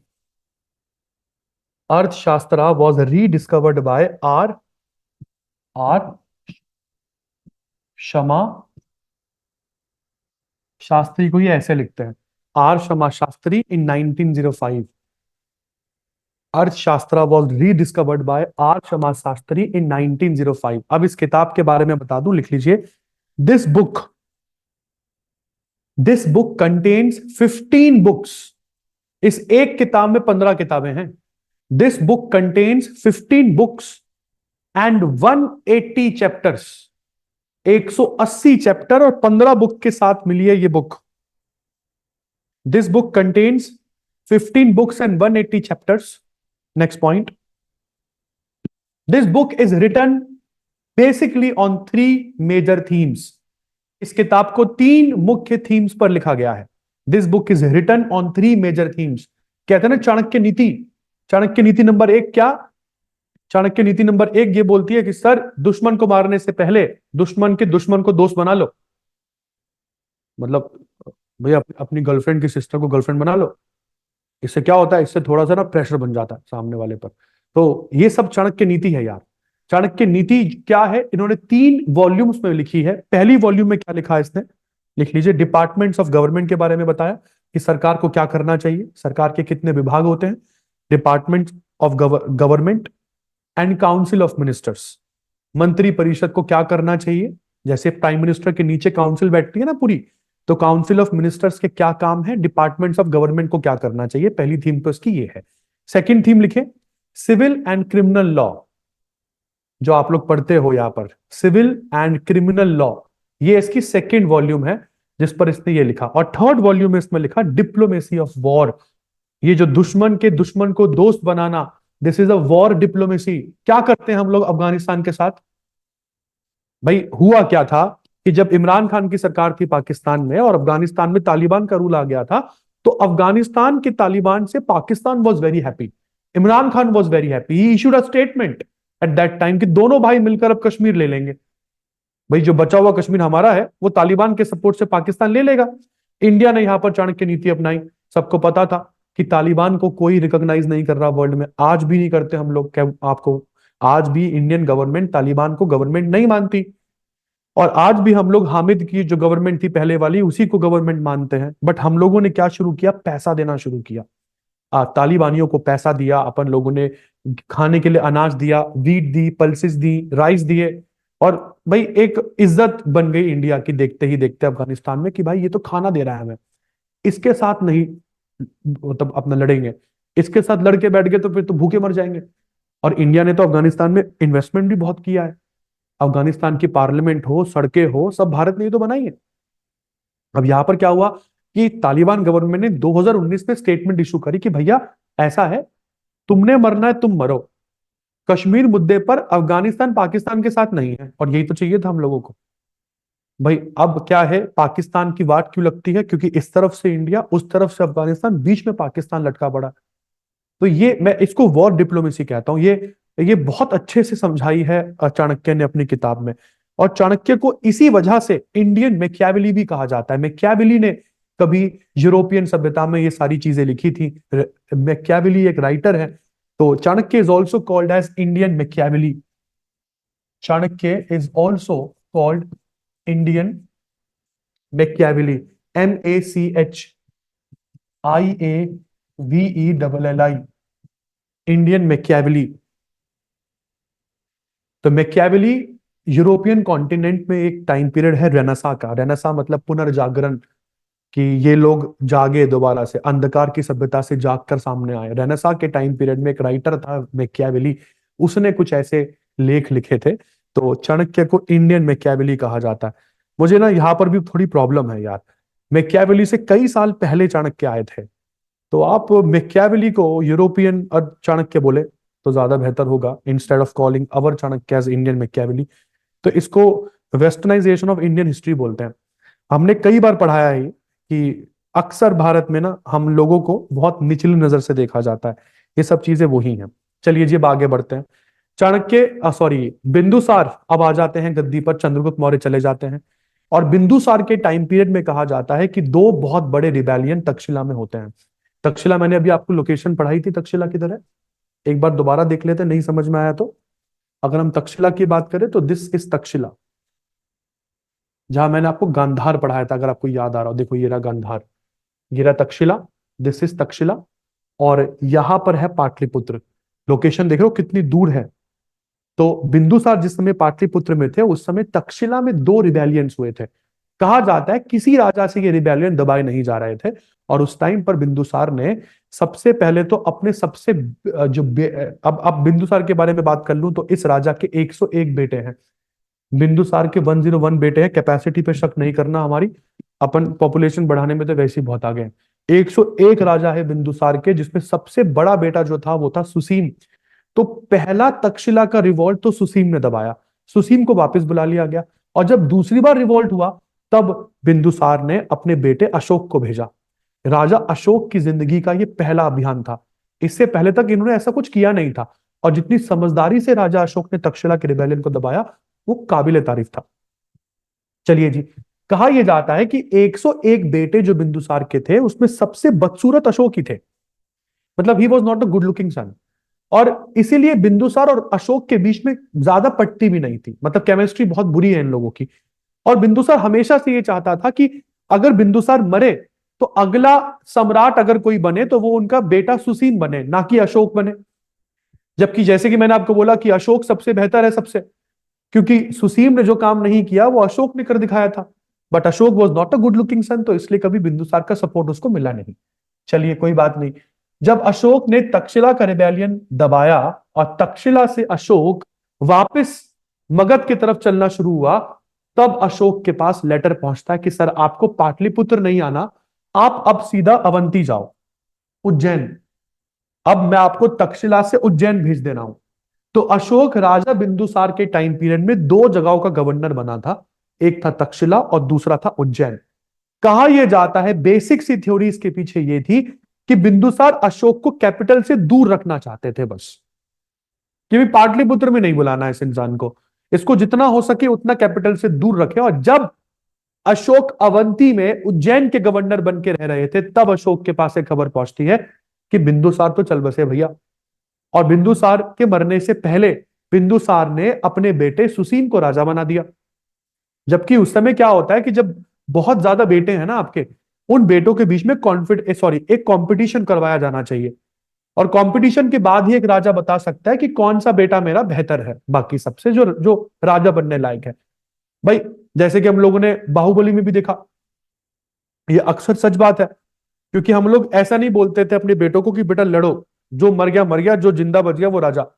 ये तो मौर्यन डायनेस्टी में, सॉरी, ये मुगलों में, दिल्ली सल्तनत में ये देखा जाता है कि बेटा अपना ही भाई भाई का खून कर रहा है केवल राजा बनने के लिए। यहां पर ऐसा नहीं था। यहां पर अगर राजा के बेटे बहुत सारे हैं तो राजा अपने बेटों में शास्त्र विद्या इन सब का एक वो करवाएगा, कंपटीशन करवाएगा, और जो बेटा इन सब में सबसे बेहतर उसको राजा बना दो। अशोक को लगा बुरा कि भाई साहब ये तो मेरे साथ नहीं होना चाहिए था। अब राजा अशोक ने अपने मंत्री की सहायता ली। मंत्री जो कि बिंदुसार के कोर्ट में एक छोटा सा मिनिस्टर था, बट वो हमेशा से चाहता था कि बिंदुसार के मरने के बाद अगर कोई राजा बनना चाहिए तो वो अशोक होना चाहिए, क्योंकि अशोक बेहतर था। और इस मिनिस्टर का नाम था राधा गुप्त। ये मेरे नोट्स में मेंशन नहीं होगा, मैं आपको लिखवा देता हूं यहां पर। कहते हैं कि राधा गुप्त की मदद से, राधा गुप्त की मदद से, कौन है Radha Gupta? A minister in the court of Bindusara.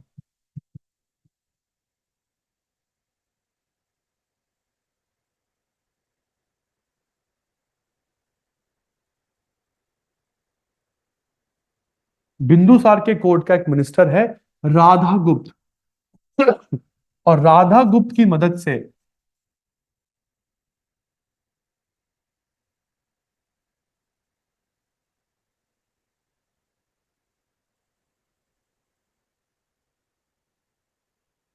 Ashoka अपने 99 भाइयों को मारने में सफल रहा, अपने 99 ब्रदर्स को रास्ते से हटाया और राजा बन गया। With his help Ashoka was able to kill his 99 brothers.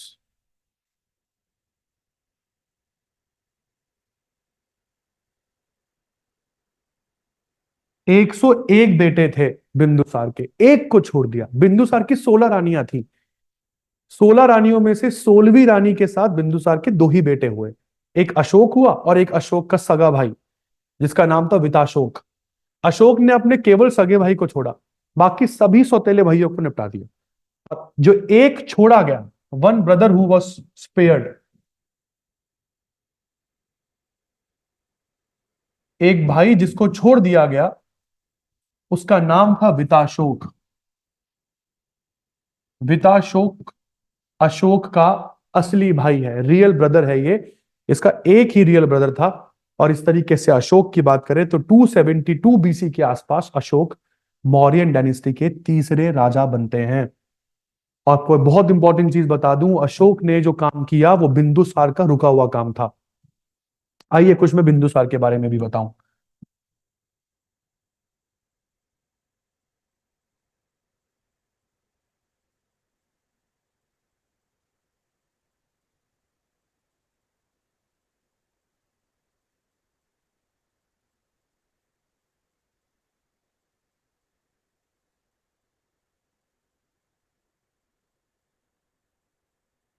भाई अगर मैं पाटलिपुत्र की बात करूं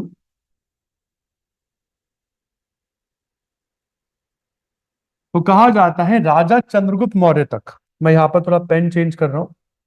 अगर मैं चंद्रगुप्त मौर्य की बात करता हूं तो चंद्रगुप्त मौर्य तक मौर्यन डायनेस्टी केवल नॉर्थ इंडिया तक ही थी। अफगानिस्तान का पोर्शन ले लो, गुजरात, अवंती का पोर्शन ले लो, ये वो पार्ट है जो चंद्रगुप्त मौर्य तक मौर्यन डायनेस्टी का था। ठीक है जी। फिर चंद्रगुप्त मौर्य के बाद राजा बने आपके, मैं कलर पिंक ले रहा हूं, नाम है बिंदुसार।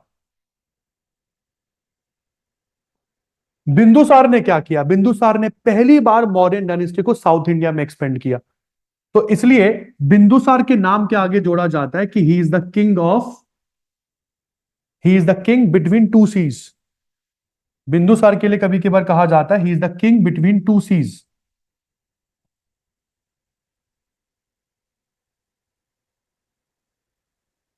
ये पूरा पोर्शन बिंदुसार ने अपने एम्पायर में जोड़ा। This is the portion added by Bindusara. अब जो एक पोर्शन छोड़ दिया गया, this portion is called Orissa. ये उस समय का कलिंग था, आज आप इसको उड़ीसा कहते हैं। तो बिंदुसार को क्या बोला जाता है? He is called the king of the land, he is called the king of the land between two seas. दो समुद्रों की भूमि का राजा कहा जाता है बिंदुसार को। क्यों? क्योंकि यहां पर है अरेबियन सी, इधर है bay of Bengal. Arabian sea, bay of Bengal के बीच में इस लैंड पर पहली बार आक्रमण बिंदुसार के टाइम पर हुआ था। ठीक है जी। अब राजा अशोक ने क्या किया? राजा अशोक ने सोचा कि अपने पापा का बचा हुआ काम आओ पूरा करें, कलिंग को कैप्चर करें। और कहा जाता है कि राजा अशोक की जिंदगी कलिंग के वॉर के बाद से ही पलट जाती है। कलिंग का वॉर राजा अशोक की जिंदगी का टर्निंग पॉइंट था। क्यों? क्योंकि कलिंग को कैप्चर करने के लिए राजा अशोक ने लाखों लोगों का खून बहाया था। कहा जाता है जब कलिंग को कैप्चर करने के बाद राजा अशोक मैदान पर उतरे और इतने लोगों का खून खराबा देखा तो ही वॉज टेकन अबैक। राजा अशोक के मन में रिग्रेट आया कि यार मैं इस चीज के लिए तो राजा नहीं बना हूं, भाई मैं लोगों के खून खराबा करने के लिए तो राजा नहीं बना हूं। और कहा जाता है उस दिन से राजा अशोक ने युद्ध छोड़ दिया। He gave up the policy of war and he adopted the policy of morality, ethics। और इस पॉलिसी को राजा अशोक ने धम्म कहा। राजा अशोक का एक बहुत इंपॉर्टेंट रिलीजन धम्म, जिसमें हर धर्म का अच्छा अच्छा चीजें राजा अशोक ने अंडरलाइन करी और लोगों को राजा अशोक ने धम्म के बारे में बताना शुरू किया। इसने युद्ध बिल्कुल छोड़ दिया, किसी पर कोई वॉर नहीं किया। और ये थर्ड वाला पोर्शन जो बचा है, इसको अपन लोग बना लेते हैं रेड पोर्शन से। This portion it was captured by Ashoka. और इसी पोर्शन को कहा जाता है कलिंग। तो कलिंग को किसने कैप्चर किया? आंसर है अशोक ने कैप्चर किया। और ये अशोक की जिंदगी का पहला और अभी तक का आखिरी, क्योंकि कलिंग को कैप्चर करने के बाद तो जरूरत बची नहीं ना। 98% इंडिया तो आपके कंट्रोल में आ ही गया। अब क्या ही तुम भैया इंडिया में पार्ट बनाओगे? तो वही है राजा अशोक की यहाँ पर आइडियोलॉजी जो आप लोगों ने यहाँ पर मेरे साथ पढ़नी है। अगर मैं राजा अशोक के बारे में आप लोगों को बताऊं तो पहले तो 272 बीसी में ये इंसान राजा बना। उस राजा बनने से पहले ये दो जगहों का गवर्नर भी था, उज्जैन और तक्षशिला, जब मैंने आपको बताया। 261 में राजा अशोक ने कलिंग के ऊपर अटैक किया और देखा जाता है कि कलिंग में हुई हिंसा को देखकर, वाइड स्प्रेड वॉयलेंस को देखकर, कलिंग पे जो हुआ था, राजा अशोक ने वॉर की पॉलिसी को छोड़कर धम्म की पॉलिसी को अडॉप्ट किया। धम्म क्या है अब मैं आपको बता दूं। धम्म मोरालिटी से जुड़ा हुआ राजा अशोक का एक धर्म है। मोरालिटी का मतलब होता है क्या अच्छा है क्या बुरा है लोगों को यह बताना। और लोगों को कैसे बताया राजा अशोक ने धम्म के बारे में? तो कहा जाता है राजा अशोक ने ये इंस्पिरेशन ली थी ईरान के राजा से। भाई राजा अशोक के समय ईरान का राजा था डेरियस फर्स्ट। और डेरियस फर्स्ट क्या किया करता था? डेरियस फर्स्ट उस समय ईरान के रूल्स एंड रेगुलेशंस, कि ईरान में आने वालों को पता लगे कि इस धरती के रूल्स रेगुलेशंस क्या है, तो वो सारे रूल्स और रेगुलेशंस ईरान का राजा एक पत्थर पर लिखवाकर जगह जगह पर गड़वा देता था। और उसमें यह भी लिखवाता था कि ईरान में अगर आप लोगों ने रूल ब्रेक किया तो रूल ब्रेक करने वाले लोगों को क्या सजा दी जाएगी। भाई सिंपल सी बात है, मजा आ रहा था, सब कुछ सब बढ़िया चल रहा था। कहा जाता है कि अशोक ने सोचा रूल्स एंड रेगुलेशंस तो नहीं गड़वाते यार, ये तो बेकार चीजें हैं। एक काम करते हैं कि उन पत्थरों पर धम्म के मैसेज को गड़वा देते हैं। जो मैं लोगों को बताना चाह रहा हूं अच्छी बातें, वो मैं लिखवाकर जगह जगह पर गड़वा देता हूं, तो चलता बढ़ता आदमी उसको पढ़ ही लेगा।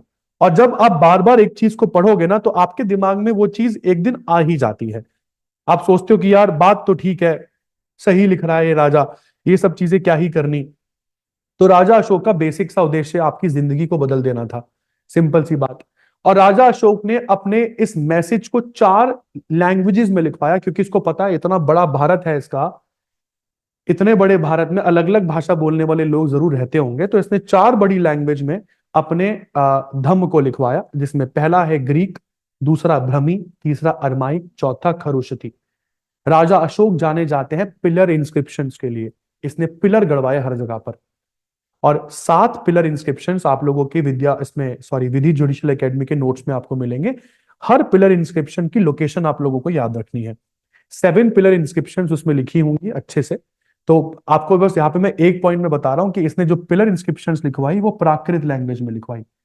पिलर इंस्क्रिप्शन सारी प्राकृत में थी, और बाकी की जितनी इंस्क्रिप्शंस थी उसने उसको 4 भाषाओं में लिखवाया, ग्रीक, अरमाइक, खरोशिथी और ब्रह्मी।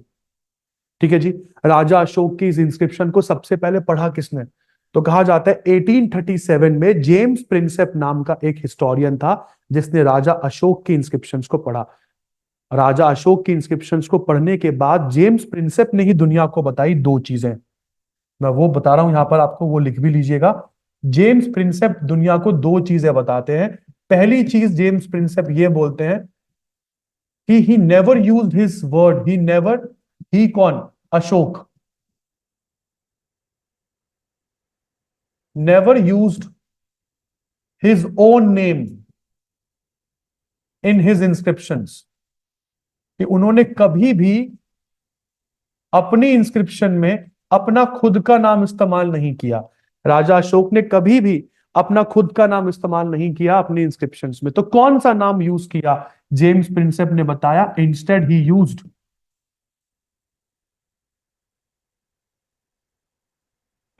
यूज्ड देव नाम पिया पियादासी।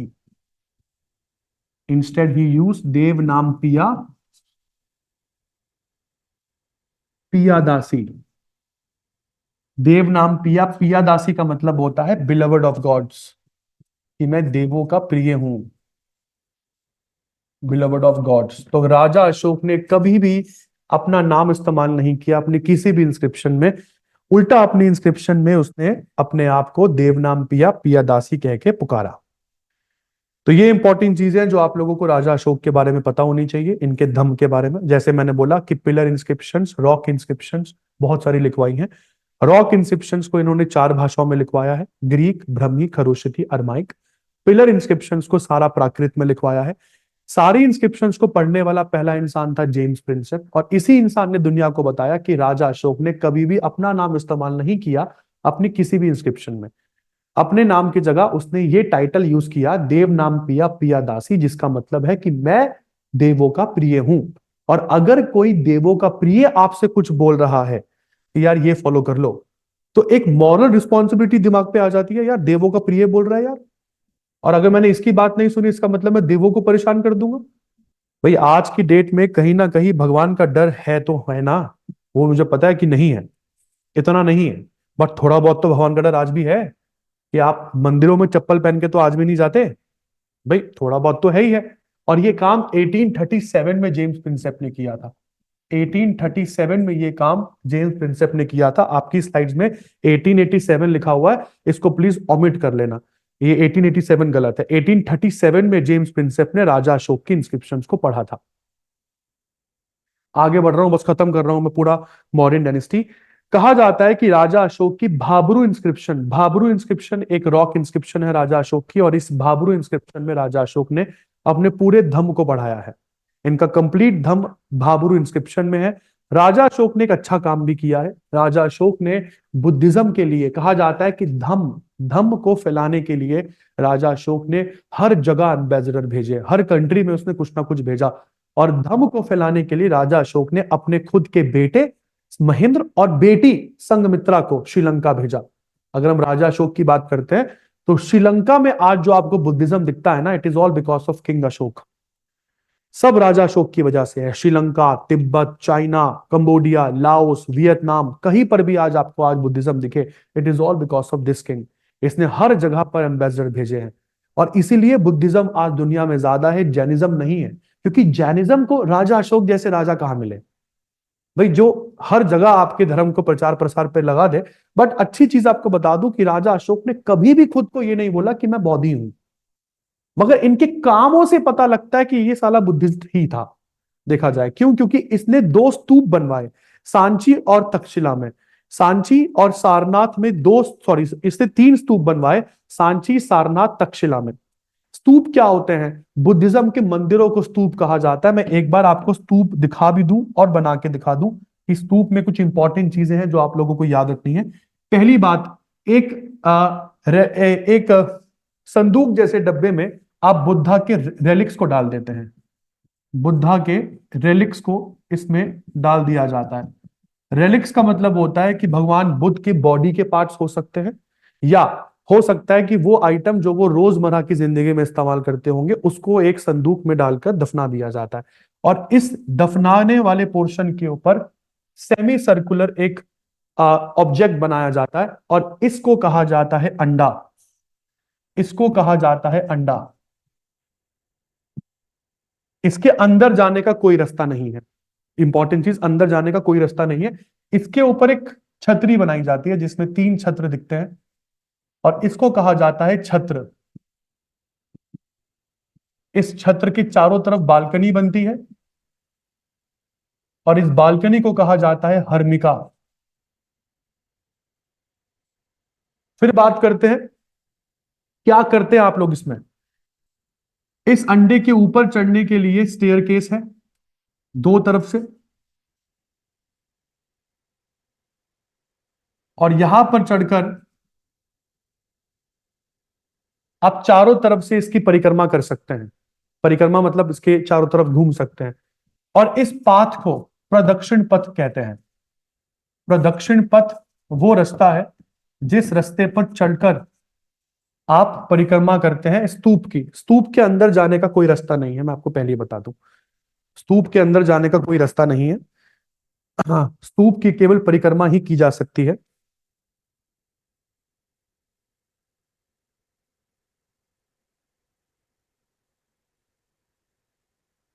स्तूप की बस आप परिक्रमा कर सकते हैं। उसके बाद इस बालकनी के चारों तरफ की, ये प्रदक्षिण पथ के चारों तरफ की railing, railing of, railing around, railing around प्रदक्षिण पथ, इसको मैं पीपी लिख देता हूं। प्रदक्षिण पथ की चारों तरफ की रेलिंग को कहा जाता है मेधी। Is called Medhi. प्रदक्षिण पथ के चारों तरफ की रेलिंग को मेधी बोलते हैं। अब इस स्तूप के अंदर एंट्री के चार दरवाजे हैं। एक, दो,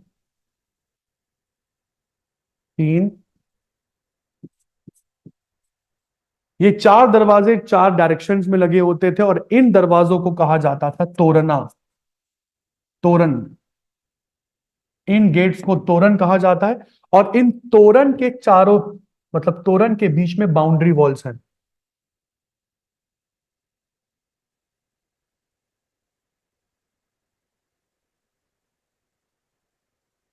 इन तोरन के बीच में भी बाउंड्री वॉल्स हैं, और इन बाउंड्री वॉल्स को कहा जाता है वेदिका। इन बाउंड्री वॉल्स को वेदिका कहा जाता है। इस तरीके से सांची स्तूप दिखता है। आप लोगों से सांची स्तूप के बारे में या किसी भी स्तूप के बारे में कुछ पूछा जा सकता है, क्या स्तूप के अंदर जाया जा सकता है? आंसर है नहीं। स्तूप के अंदर नहीं जा सकते हो आप लोग। स्तूप के चारों तरफ ही आपको घूमना पड़ेगा, और जैसे है वो आप लोगों के सामने कुछ इस तरीके से दिखता है स्तूप। इसका लेआउट भी मैं आपको दिखा सकता हूँ, बट उसके बाद अभी दिखाता हूँ। ऐसे कुछ स्तूप अशोक ने हजारों की मात्रा में बनवाए हैं। कहा जाता है 6,000 स्तूप बनवाए थे अशोक ने, छोटे छोटे छोटे छोटे। बट सबसे बड़े तीन ही स्तूप बनवाए हैं, जिसमें से एक सांची है, दूसरा सारनाथ, और तीसरा तक्षशिला। राजा अशोक के फादर जैसे मर्जी हो, बट राजा अशोक ने कभी अपने फादर से ईर्ष्या नहीं करी। कहा जाता है कि राजा अशोक ने अपने फादर की याद में बिहार में एक जगह है बाराबरी हिल्स, बिहार में हिल्स है एक बाराबरी हिल्स, बाराबरी हिल्स में केव्स बनवाई, गुफाएं। और तीन गुफाएं बनवाई इन्होंने, और तीन गुफाएं उन संतों को दान में दे दी गई जो संत, या जो धर्म बिंदुसार का था, जो बिंदुसार जिस धर्म में मानता था, उस धर्म के संतों में ये तीन जो केव्स हैं वो डोनेट कर दी गई। तीनों केव्स के नाम यहाँ पर है, कर्ण चोपर, विश्व झोपड़ी और सुधामा। ये तीनों केव्स बाराबरी हिल्स पे बनवाई गई थी बिहार की। बाराबरी हिल्स में राजा अशोक ने तीन केव्स बनवाई हैं, मैं वो बता दूं।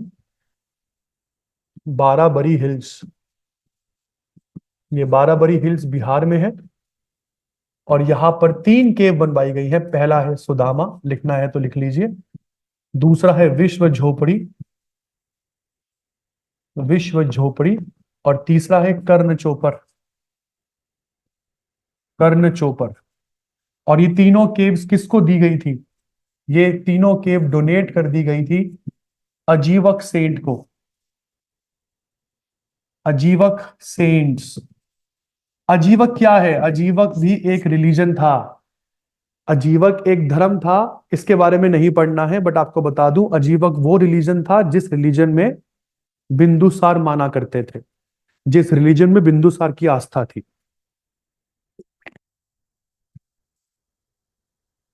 उसके बाद आगे बात करते हैं। तो ये था आपका राजा अशोक की जिंदगी से जुड़ी हुई सारी चीजें।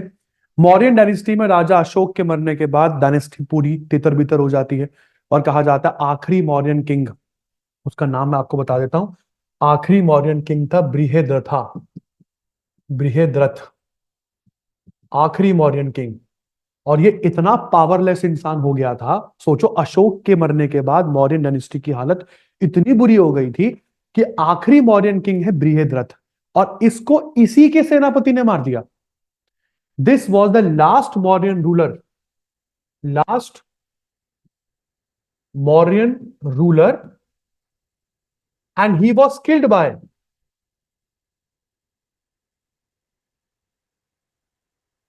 अपने खुद के सेनापति के द्वारा, बाय हिज ओन सेनापति। सेनापति का नाम पुष्यमित्र शुंगा।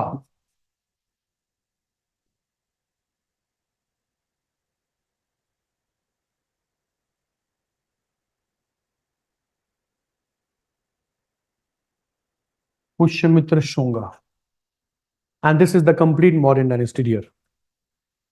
मौर्यन डायनेस्टी के बाद इंडिया में क्या होता है ये पढ़ेंगे आप लोग मेरे साथ नेक्स्ट क्लास में। आशा करता हूँ मजा आया होगा। ठीक है जी।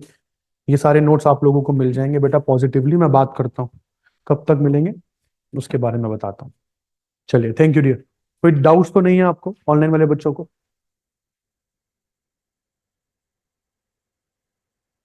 फर्स्ट किंग, लास्ट किंग, किसने किसको मारा ये पूछा जाता है, किसके टाइम पर क्या कैपिटल थी ये पूछा जाता है, किसने क्या किया ये पूछा जाता है। स्तूप के बारे में आप लोगों ने ऑलमोस्ट बहुत अच्छा पढ़ लिया है। स्तूप को बनाना जरूरी था, आपने अपनी कॉपीज में इसको ड्रॉ कर लीजिए अगर नहीं बनाया है। और जैसे कि मैंने बोला, हर एक डायनेस्टी के टाइम पीरियड में एक मैप जरूर बनवाऊंगा। ये मैप भी आप लोग अगर ड्रॉ कर सकते हो तो कर लो, नहीं तो स्क्रीनशॉट खींच लीजिए। ये मौर्यन डायनेस्टी का मैप है, किस राजा ने क्या क्या जोड़ा मौर्यन डायनेस्टी में वो आपको बता दिया। चंद्रगुप्त मौर्य के टाइम पर नॉर्थ इंडिया था, बिंदुसार ने साउथ इंडिया को जोड़ा, अशोक ने बस एक कलिंग पोर्शन को जोड़ा। और इसका नाम, अशोक का नाम इतना प्रसिद्ध क्यों हुआ? क्योंकि इसने धम्म को अपना लिया था। इसने युद्ध वुद्ध सब छोड़ दिया था। He adopted just a simple philosophy called dhamma. ठीक है जी। चलिए मिलते हैं नेक्स्ट सेशन में, तब तक के लिए धन्यवाद। Thank you.